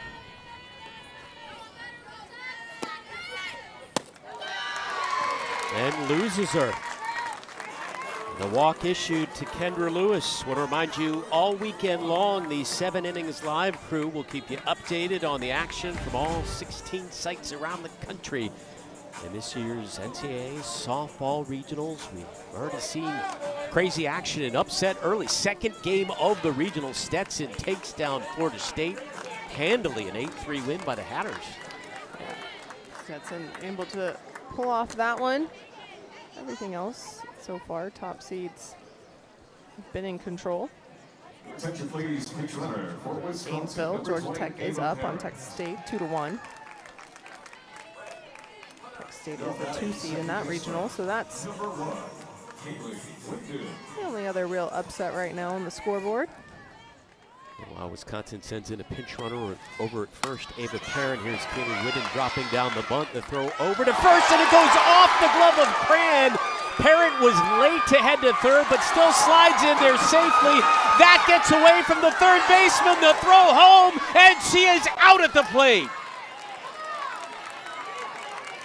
What a wild sequence to keep the game scoreless here in Austin. Well, this, an easy sack bunt, and Kagan Marshall throws this just a little bit high, but Faith Piper tips off her glove. As you mentioned, the runner took a late jump, then dives into third, and with that overthrow tries to go home, but Marshall able to recover. But again, no one covering third either, so Whitten moves all the way around to third with just one out. You know, the coaches were telling us this time of the year usually comes down to fundamentals. That's it. Whoever makes the first mistake or makes the most mistakes, usually it ends up costing them in the postseason. And that one nearly came back to haunt Baylor. They do get the out at home, but keep in mind Wisconsin still with a runner over at third and just one away for Olivia Bark. Perrin back in the dugout after getting thrown out at home, but the Badgers still threatening.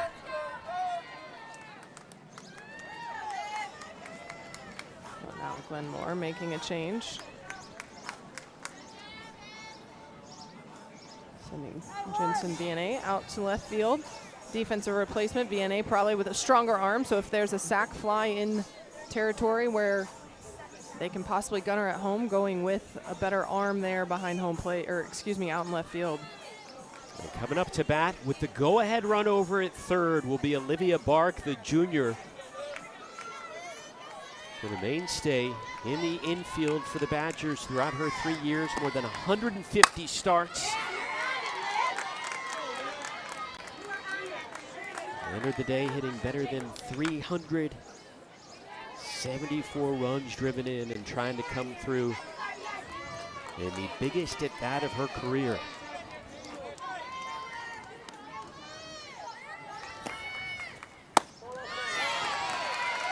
One and one.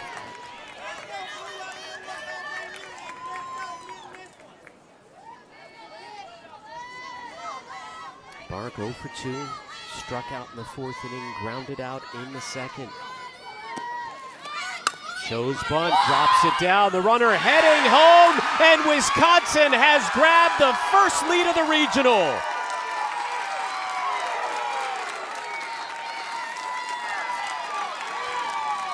The Badgers finally break through in the bottom of the sixth inning.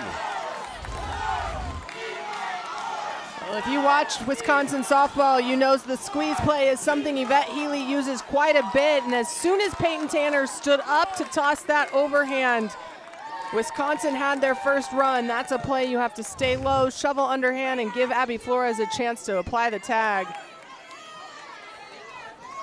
Every time Wisconsin has made an upset in a regional, that squeeze play has come into play. They did it against Oklahoma a handful of years ago with 2 outs and 2 strikes. So Yvette Healy will pull that card at any point in time. We had talked about this being the first time all year both of these teams had entered the sixth inning locked in a scoreless tie. Wisconsin finally takes advantage after an error in the previous at bat by the Bears. And even though Baylor threw out that runner Perrin at home, the runner at third base left on time. That call is being challenged by Wisconsin. So we do have our first challenge by of the Baylor. regional issued by Baylor. Well, Baylor going to make sure that Combs over there at third didn't take off before the pitch.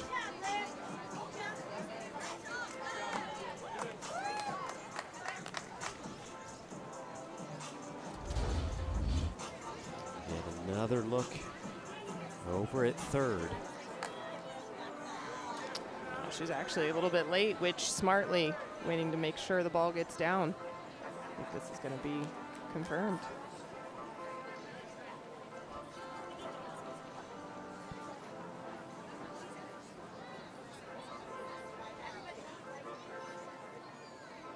Ball was well past Peyton Tanner's front knee before she ever takes off, so Wisconsin going to be in the clear.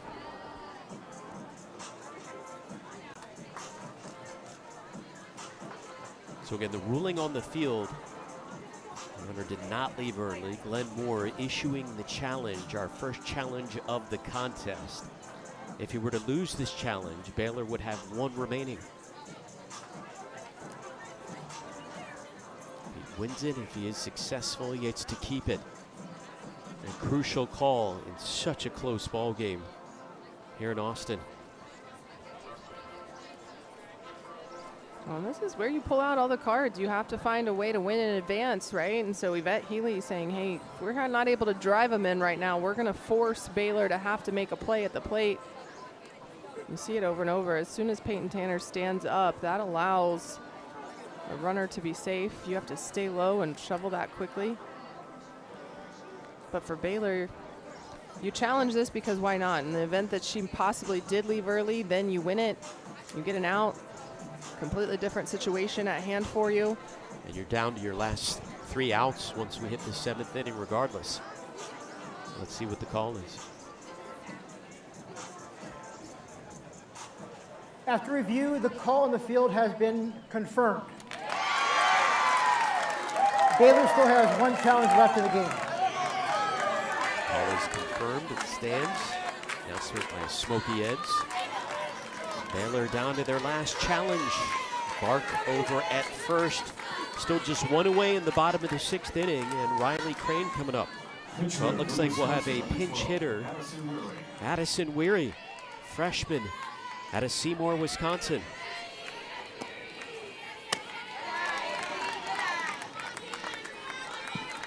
So Wisconsin, again, will be 3 outs away from moving into the winner's bracket once we hit the next inning. Left field, right at Vienne, the new left fielder. 2 away, and of course in a game like this, the lone run that has been scored is unearned. Just a wild sequence moments ago here in the bottom of the 6th inning. Right now, well, they changed it from initially 1 error to 2. By the Bears defense, which had been so good up until this frame. So 2 away for Danielle Lucy. And she takes ball 1. Well, 2 overthrows in 1 play. So not standard for Baylor, and it just shows as soon as Wisconsin put pressure on, they sped up and were unable to continue to maintain the composure. And probably why Yvette Healy also put the squeeze on. Hey, they're already kind of in a panic situation after that play. Let's go ahead and force them to continue to have to make plays. Wisconsin making their first appearance in an NCAA regional in 4 years. Now on the verge of picking up their first win of the postseason here in the 2026 regional.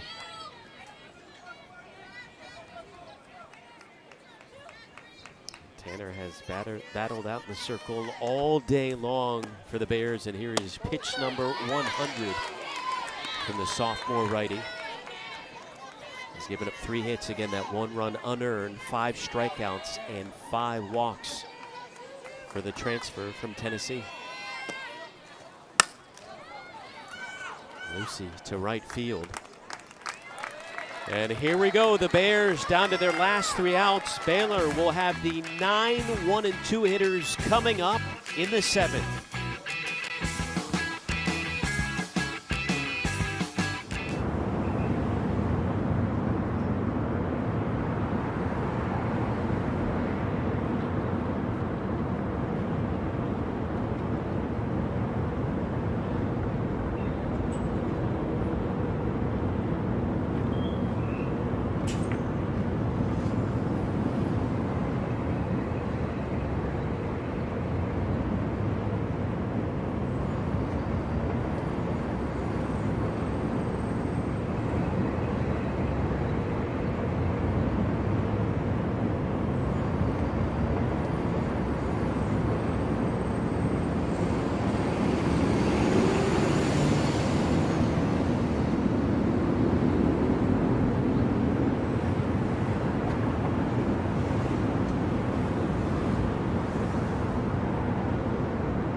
Wisconsin 3 outs away from moving into the winner's bracket here in Austin. Baylor will send up the 9 1-2 hitters in the top of the 7th inning, and a pinch hitter to lead off the inning in place of Jana Gussman will be the sophomore Savannah Pogue, the Crawford, Texas native. Coming up in a huge spot, just 4 hits all season, but they could use one here down to their final 3 outs of the day.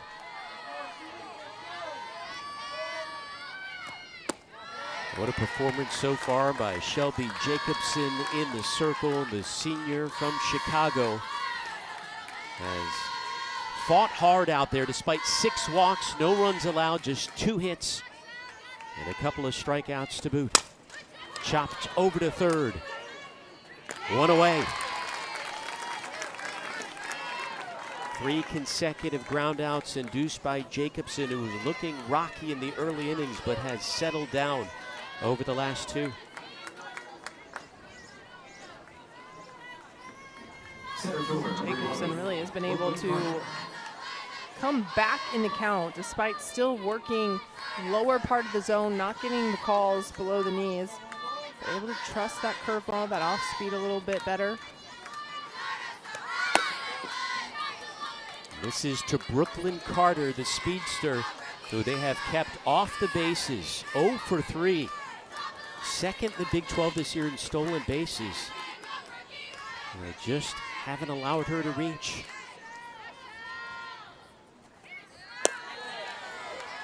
Watches that one miss. Carter, the former transfer from Washington, hitting .317 on the season, was emotional when we talked to her yesterday about this being her final go-round. Trying to play the role of hero here in the 7th. There's strike 1. Yeah, Carter talking about not wanting to be done playing yet. Wants to be able to prolong this as long as possible.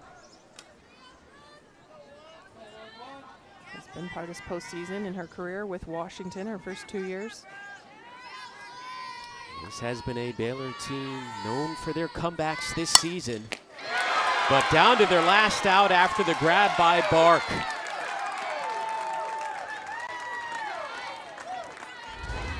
Defense for the Badgers coming up big.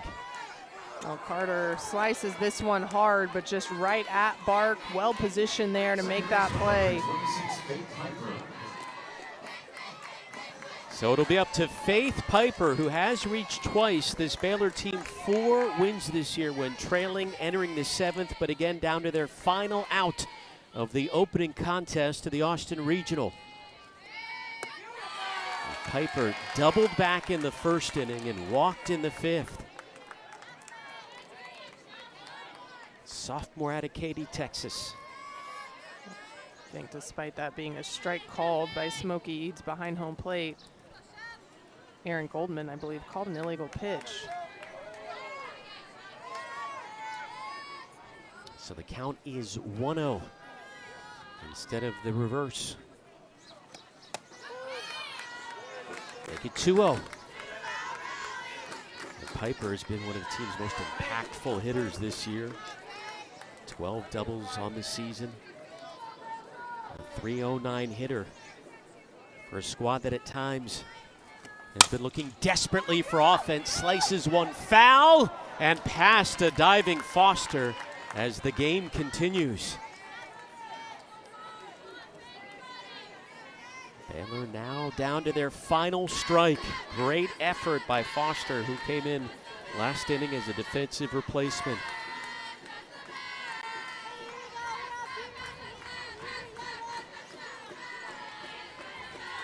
One-two coming up from Shelby Jacobson, the senior. Pitch number 115 on the day. Will it be her last? Count evened up with 2 away.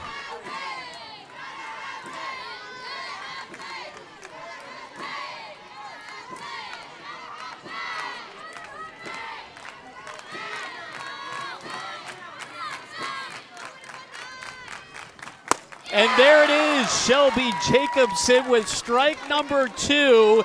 and she is one strike away from picking up the biggest victory of her career. They had her on the ropes at times earlier today, but now looking to finish off the Bears in the opener. But Piper sends it towards the gap, and it'll drop in between Lucy and Foster. The Bears have life here in the 7th.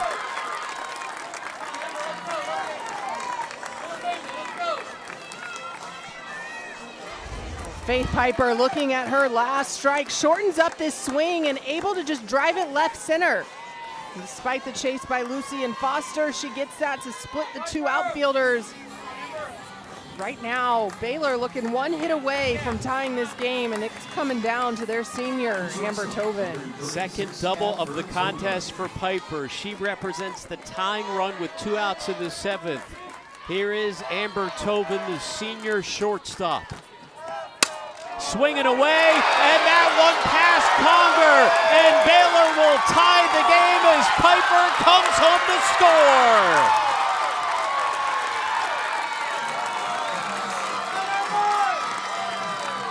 What a rally yet again this year by the Cardiac kids from Waco. Well, backs against the wall, the senior delivers. You can tell she's looking for an outside pitch. She goes with this just out of the reach of Conger. Faith Piper scores easily, and Amber Tobin just passing the bat. They had 2 hits all game in the first 6 innings. They have 2 doubles here in the 7th. And as we said, 4 victories this year when trailing entering the 7th. They now have the go-ahead run at second, and Wisconsin will talk things over. Well, yeah, Wisconsin was 1 strike away from tying the fewest hits they've ever given up in a game. They gave up 2 to BYU in 2013 and had 2 with Faith Piper looking down at her last strike. Back-to-back doubles. But it's when their backs have been against the wall that Baylor makes things happen. Glenn Moore called this the youngest team he's ever had, 18 underclassmen, but it was the senior, one of the few, Amber Tobin, coming up with their biggest hit of the season so far.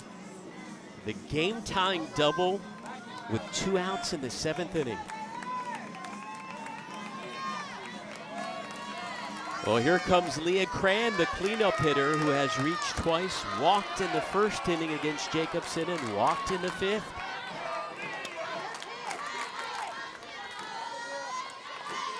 The junior first baseman out of Corpus Christi.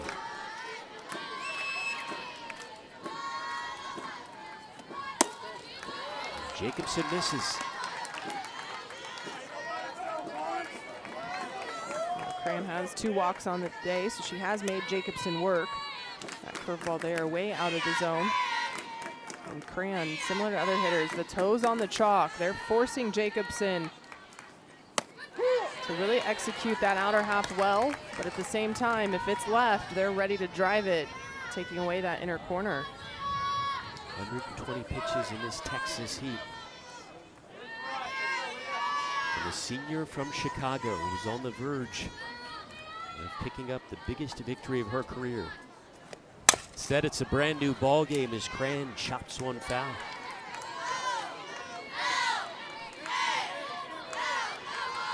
Well, Texas and Wagner were set to get underway at 3 p.m. Central. That's going to get pushed back until approximately about a half hour after the conclusion of this one. Texas had to make room for Wisconsin. Wisconsin had to get back in the bullpen. Kendra Lewis headed down to the bullpen. Cran over to second. That one hauled in eventually by Whitten makes it interesting. But we have a brand new ball game in Austin. Bobbled but caught by Kaylee Whitten. Amber Tobin coming up with the big strike. Game tying double on to the bottom of the 7th inning we go. The Badgers will be trying to win it.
Well, Wisconsin was looking good in the bottom of the 6th after a couple of errors. Had them put a runner at third. The squeeze pays off. Bark dropping down the bunt.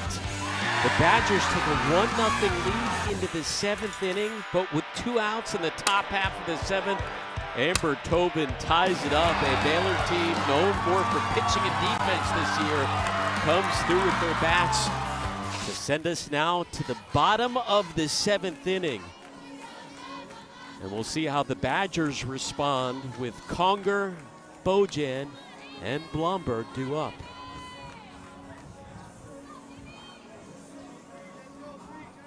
Well, you saw Wisconsin unable to manufacture runs and said, hey, we're going to go ahead and go to the short game. Meanwhile, Baylor displaying that little bit of power, back-to-back doubles. This one bounced over to second. The toss to first done perfectly by Piper.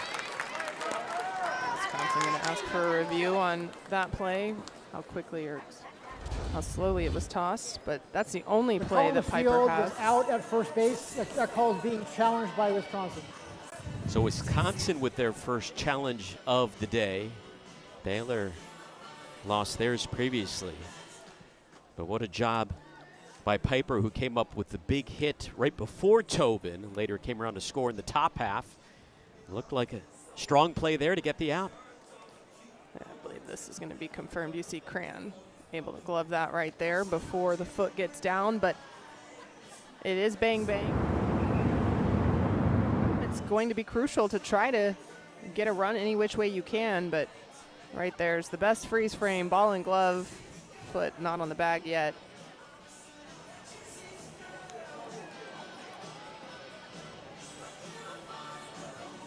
And we've talked about defense so much this game, Alex. A year ago, Baylor had one of the best middle infield duos in Tobin Presley Pylon. I was about to draw a blank, but Faith Piper has done such a great job filling shoes of Presley Pylon, who's one of the best middles Glenn Moore has ever had. After further review, the call in the field has been confirmed. The runner is out. So the call's confirmed, it stands. Wisconsin Each team still now. has one challenge left. Thank you, Smokey. Each team with one challenge remaining. One away. Back up to the top of the order now for the Badgers. Emily Bojan, one of the few seniors, 3 seniors on this team, doubled in the 3rd inning, walked in the 1st. Swing. And this there is a strike from Tanner, who struck out Bojan in the 5th inning. Tanner, 5 strikeouts, 5 walks, the 1 run allowed, unearned. After a couple of Baylor errors in that 6th inning, uncharacteristic errors. The Badgers to momentarily take the lead. Both starting pitchers over 100 pitches. Bojan doesn't chase that one. Well, and Coach Glenn Moore talked about wanting Peyton Tanner to be efficient, and to be honest, being at 106 pitches right now, relatively efficient for this game.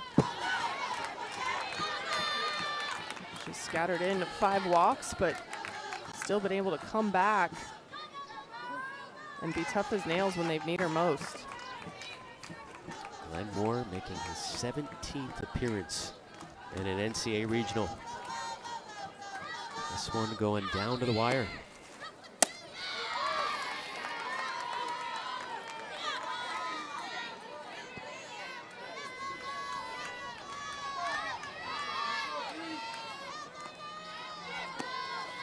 Two. Throw over to first. 2 away. That off-speed pitch right there by Peyton Tanner. It mirrored her curve. She was going curve out, curve out, curve out, able to throw that pitch outside as well, but down in the zone to see if they can get Bojan to swing over top of it. Nice execution there.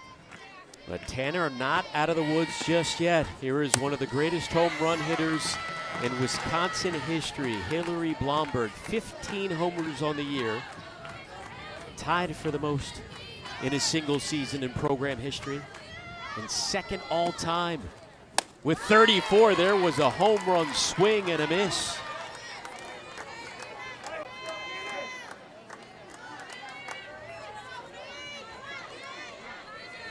Hometown kid, born in Madison.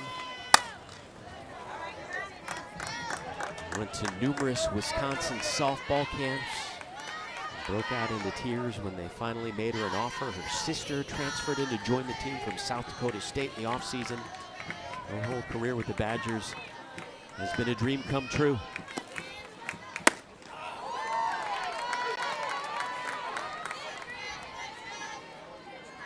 As a coach with Gary Healy, you also love when that hometown kid wants to come to your university. You're able to keep her there, pull from your backyard and keep them home. That's sometimes.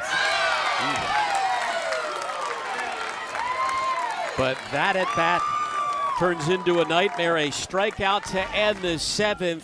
We are playing extras here in the opener of the Austin Regional.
Headed to extras here in game number 1 of the Austin Regional. The winner moves on to play the winner of Texas and Wagner, who will take the field coming up about a half hour after the conclusion of this one. When you talk about extra innings in the history of these two programs in the postseason, Baylor 4-3 in extras in NCAA tournament history. The Badgers 2-2. Who has the momentum right now, Kat? Well, right now I think Baylor has the momentum, having been able to score in the 7th. Peyton Tanner with the 2 strikeouts there in the bottom of the 7th. But really, no one has grabbed it in this game. Right when Wisconsin had it, Baylor was able to come back, so it's been teetering on both sides. But it's there for the taking if Baylor wants to go ahead and use the top of the 8th to grab it. 5, 6, and 7 hitters due up for Glenmore and the Bears. Samaya Jones leading off. She's 1 for 3 with a single in the 4th inning. How about the performance in the circle by the senior Shelby Jacobson? She's thrown 122 pitches. Her season high is 146 in a game. Jones ready to go as we begin the 8th. Jacobson had been so good in the first 6 innings, holding this Baylor offense to just 2 hits, a single and a double, but back-to-back doubles off of her in the 7th, tied the game.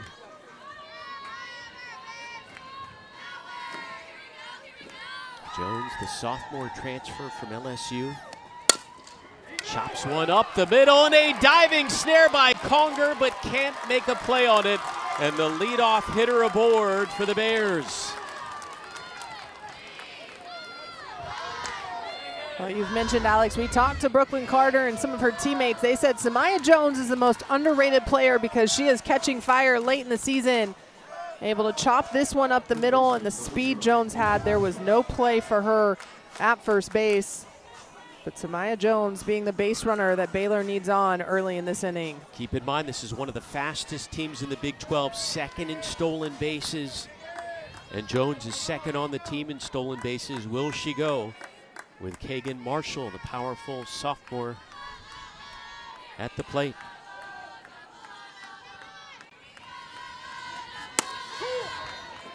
Jones with a big lead. But headed back to first. What a season for Marshall. Team leading 10 home runs. Keep in mind, no one hit 10 home runs for the Bears all of last season. Having a fantastic year. A cat and mouse game, meanwhile, between Blomberg behind the dish. Jones over at first, who took another big lead, but headed back to the bag. Well, Jones with some incredible speed. She hits from the right side, so used a little bit less than like a lefty slapper. Like Kagan Marshall saying, Brooklyn Carter's taught her everything she knows. They're trying to let Samaya Jones run bases the way Carter does. Marshall was ahead of that and just destroyed it foul.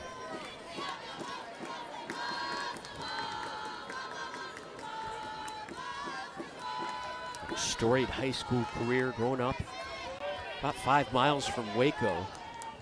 22 home runs last year high school.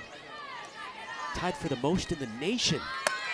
Runner is going, the throw to second, just a little too wide of the bag. And Jones is in scoring position representing the go-ahead run. Well, Samaya Jones takes off, and Coach Glenn Moore had been putting her in motion. There was a hit and run earlier. This time, Samaya Jones takes off on a changeup, gets her a couple extra steps. The throw wide of the bag, and she's safe, but Wisconsin going to make sure she left on time. The call on the field is that the runner at first base did not leave early. That call is being challenged by Wisconsin. So Wisconsin using their final challenge. If they end up losing it, they have none remaining. If they are successful, get to keep it. Big spot here in the 8th inning. Mentioned how Jones had been taking big leads. Did she leave early? She's moving. It's when does that foot come off the bag? I don't think that foot comes off the bag. That's close, but I don't think it comes off the bag before the release. I think she gets a couple steps because of the changeup. Should be a pretty good angle to tell.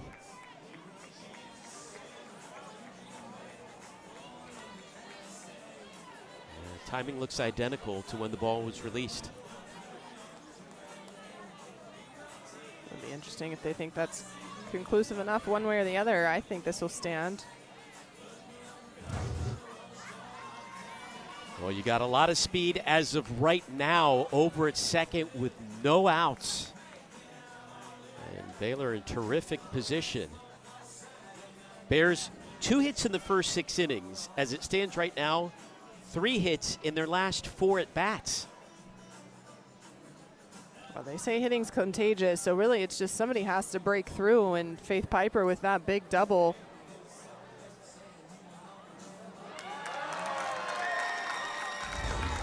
Here, both sides are cheering. Both sides think that this is going to go their way as they play the replay on the big screen.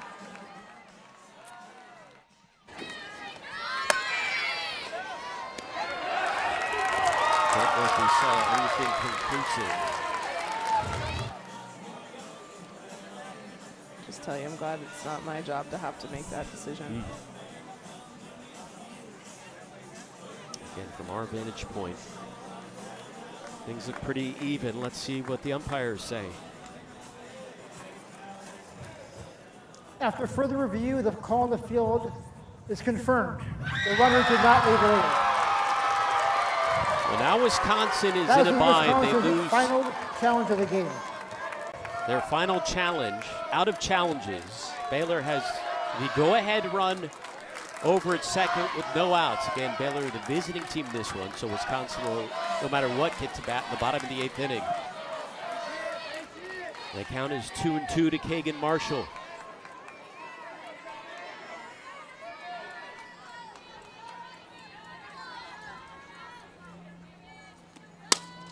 Marshall over to second. Oh my goodness, the Bears get doubled up.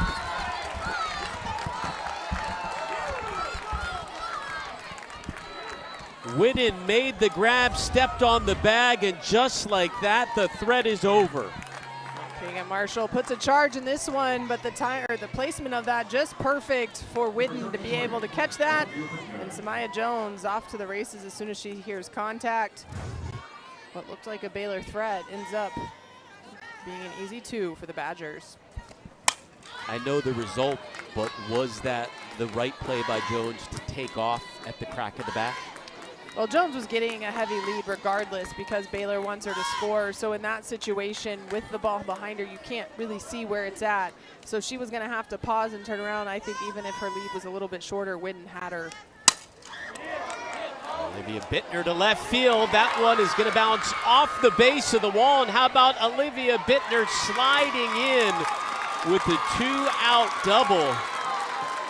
A little bittersweet there, considering that would have easily scored Samaya Jones. Jones was on second. She trots home easily on this, but Bittner, we've talked about the power she has. She displays it here. Baylor just passing the bat and allowing this momentum to continue down the lineup. Well, this fourth time through the order, they are really breaking through against Jacobson. You wonder how much longer she's going to stay out there. Over 130 pitches. And Baylor with 4 hits in their last 6 at-bats against her, including 3 doubles. Here is Abby Flores, who walked in the second. Go-ahead run at second in the form of Bittner. Well, the last 3 lefties have all hit the ball in the same place, that left center gap. Faith Piper, Amber Tovin, and Bittner have all driven that gap right there. So you see the lefties adjusting to the pitches of Jacobson.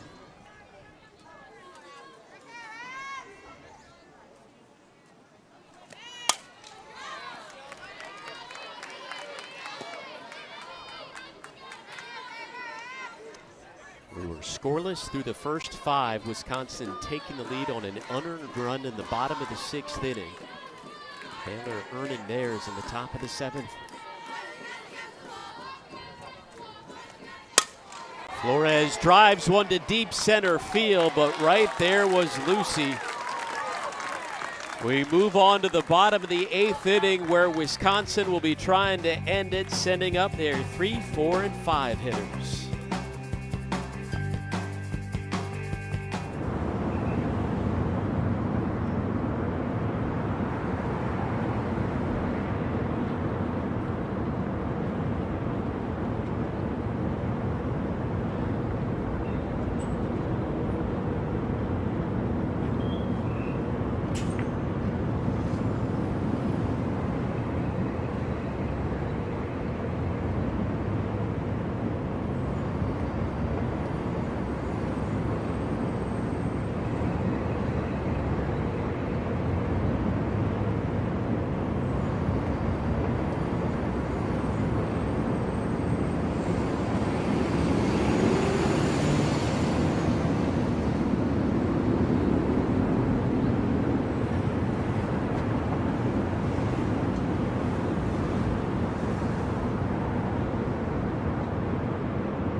Back here at the opening game of the Austin Regional, Wisconsin sending up their 3, 4, and 5 hitters. Jacqueline Showalter, Kendra Lewis, Kaylee Whitten trying to end it here in the bottom of the 8th inning. The winner heads into the winner's bracket to play in the first game of the day tomorrow against the winner of Texas and Wagner, who have been waiting for a while now. They were set to get started right about now, and that game has been pushed back.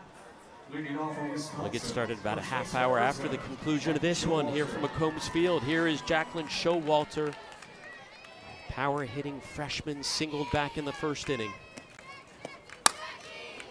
Drives one to right field. And the grab is made by Pogue, one away.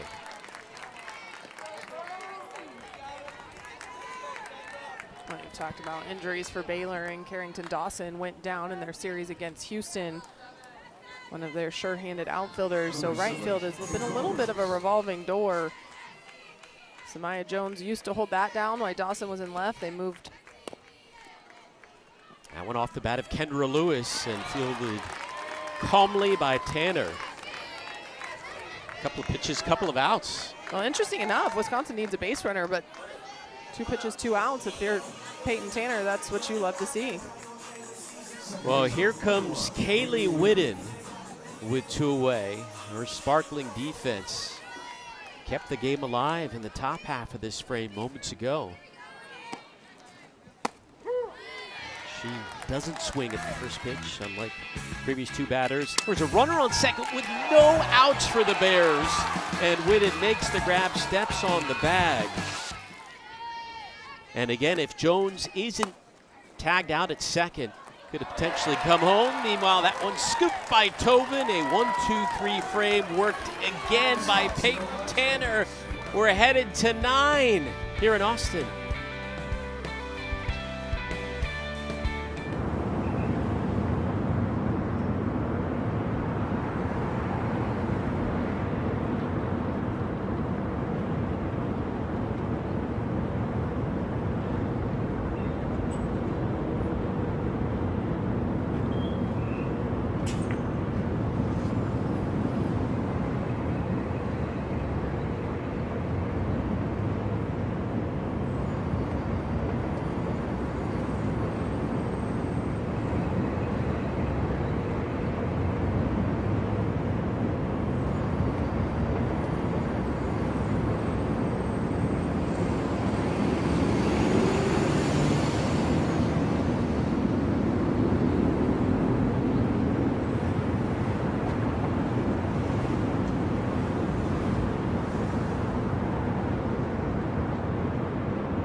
We are tied at 1 in game number 1 of the Austin Regional, headed to inning number 9 from McCombs Field. The visiting team Baylor due up Wisconsin, the home team. Poor Texas, they've been standing over there for about an hour. Tegan Caban and company, the defending national champs, waiting to take the field against Wagner for their opening contest. Caban all smiles.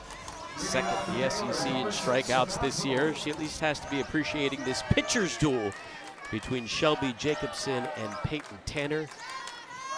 Jacobson out there has thrown 135 pitches so far. Number 136 taken to right field for out number 1 off the bat of Pogue. And both of these teams swinging at the first pitches in these latter innings against pitchers who have thrown a ton of pitches so far. Oh, and if you're going to swing and be aggressive, make sure you're on time and your barrel's on plane, as most of these hitters have seen these pitchers now getting ready the 5th time through. But when Peyton Tanner's mixing speeds and you're swinging early in the count, she got a couple miss hits off the bat of the Badgers. Time is called by Jacobson.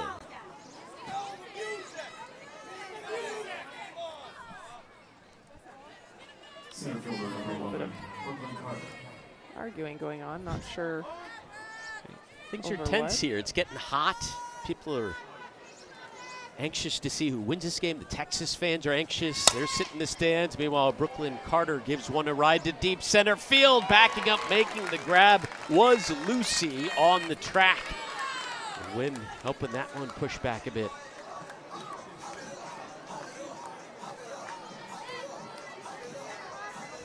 These teams continue to swing away early. Here is Faith Piper, who scored the tying run in the 7th inning after doubling before that. The 7th inning was identical. Savannah Pogue got the first out. Brooklyn Carter with a loud out through out number 2, and then Faith Piper and Amber Tobin went back to back. Baylor seeing if they can work that same magic here.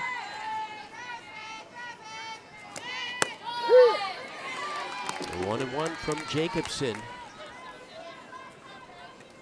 A couple of strikeouts for the senior, 6 hits allowed. 1 earned, 6 free passes.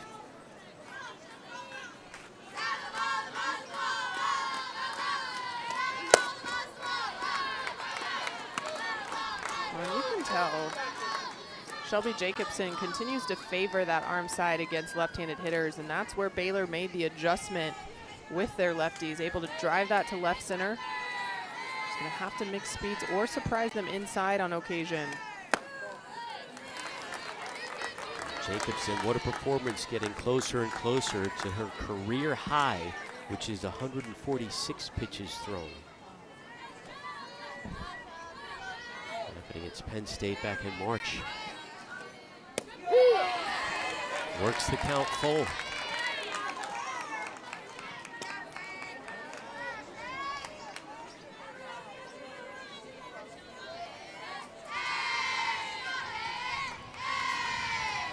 Payoff pitch on the way to Faith Piper. Piper up the middle, handled easily by Jacobson. Both pitchers working 1, 2, 3 frames. On to the bottom half of the 9th we go.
What a performance to begin the regional by Peyton Tanner, top 10 in the Big 12 in strikeouts. She had 7 so far today, Kat.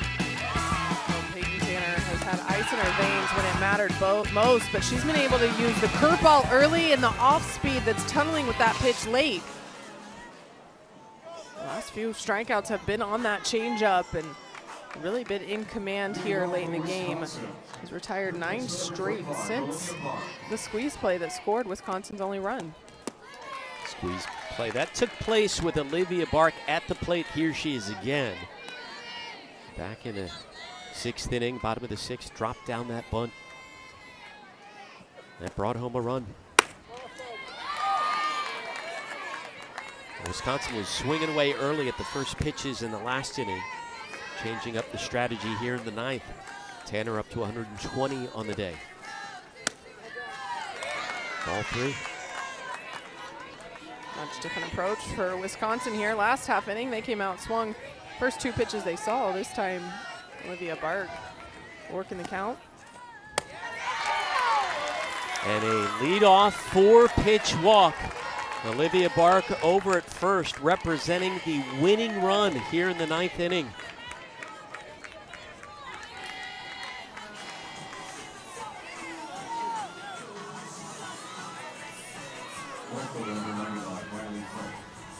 So here is Riley Crane.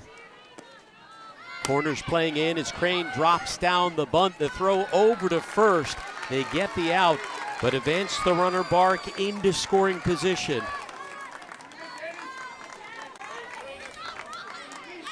Crane does her job. Winning run at second, Danielle Lucy coming up to the plate.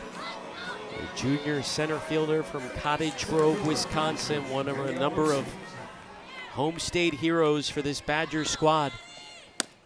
Trying to come through yet again. That one, nice job by Piper keeping that one from going to center field. I like the aggressiveness from Abby Flores. That was a planned play, so she went ahead and just fired that down. See if they got Bark off second base. Lucy up the middle, finds its way to center field, and Bark will hold up at third.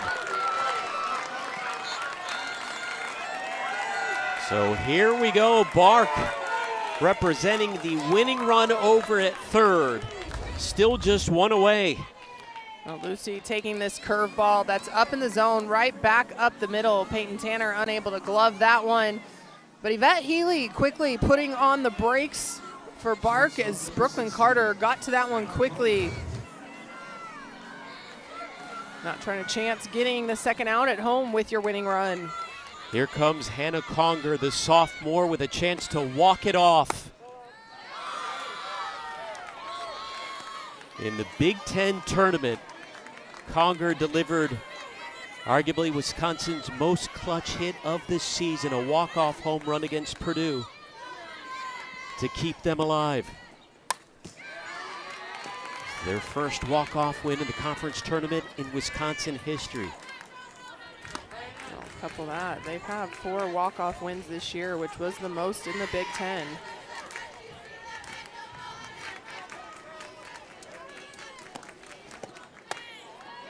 And the count goes 2-1 to Conger. Went yard twice in the Big Ten tournament after hitting just 2 home runs the entire regular season. Can she come through here in the 9th? Showing patience. Right now is where Peyton Tanner needs to be her most efficient. You see she's trying to use that curveball, but it's going off the plate too far.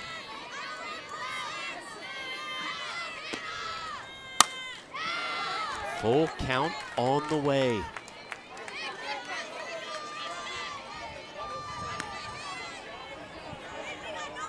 I wouldn't be surprised here to see that Healy put this runner in motion regardless of what Conger does. Try to force Baylor to have to make some plays.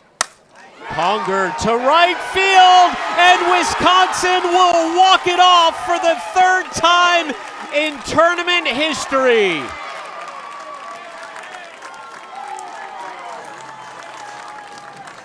Hannah Conger comes through again.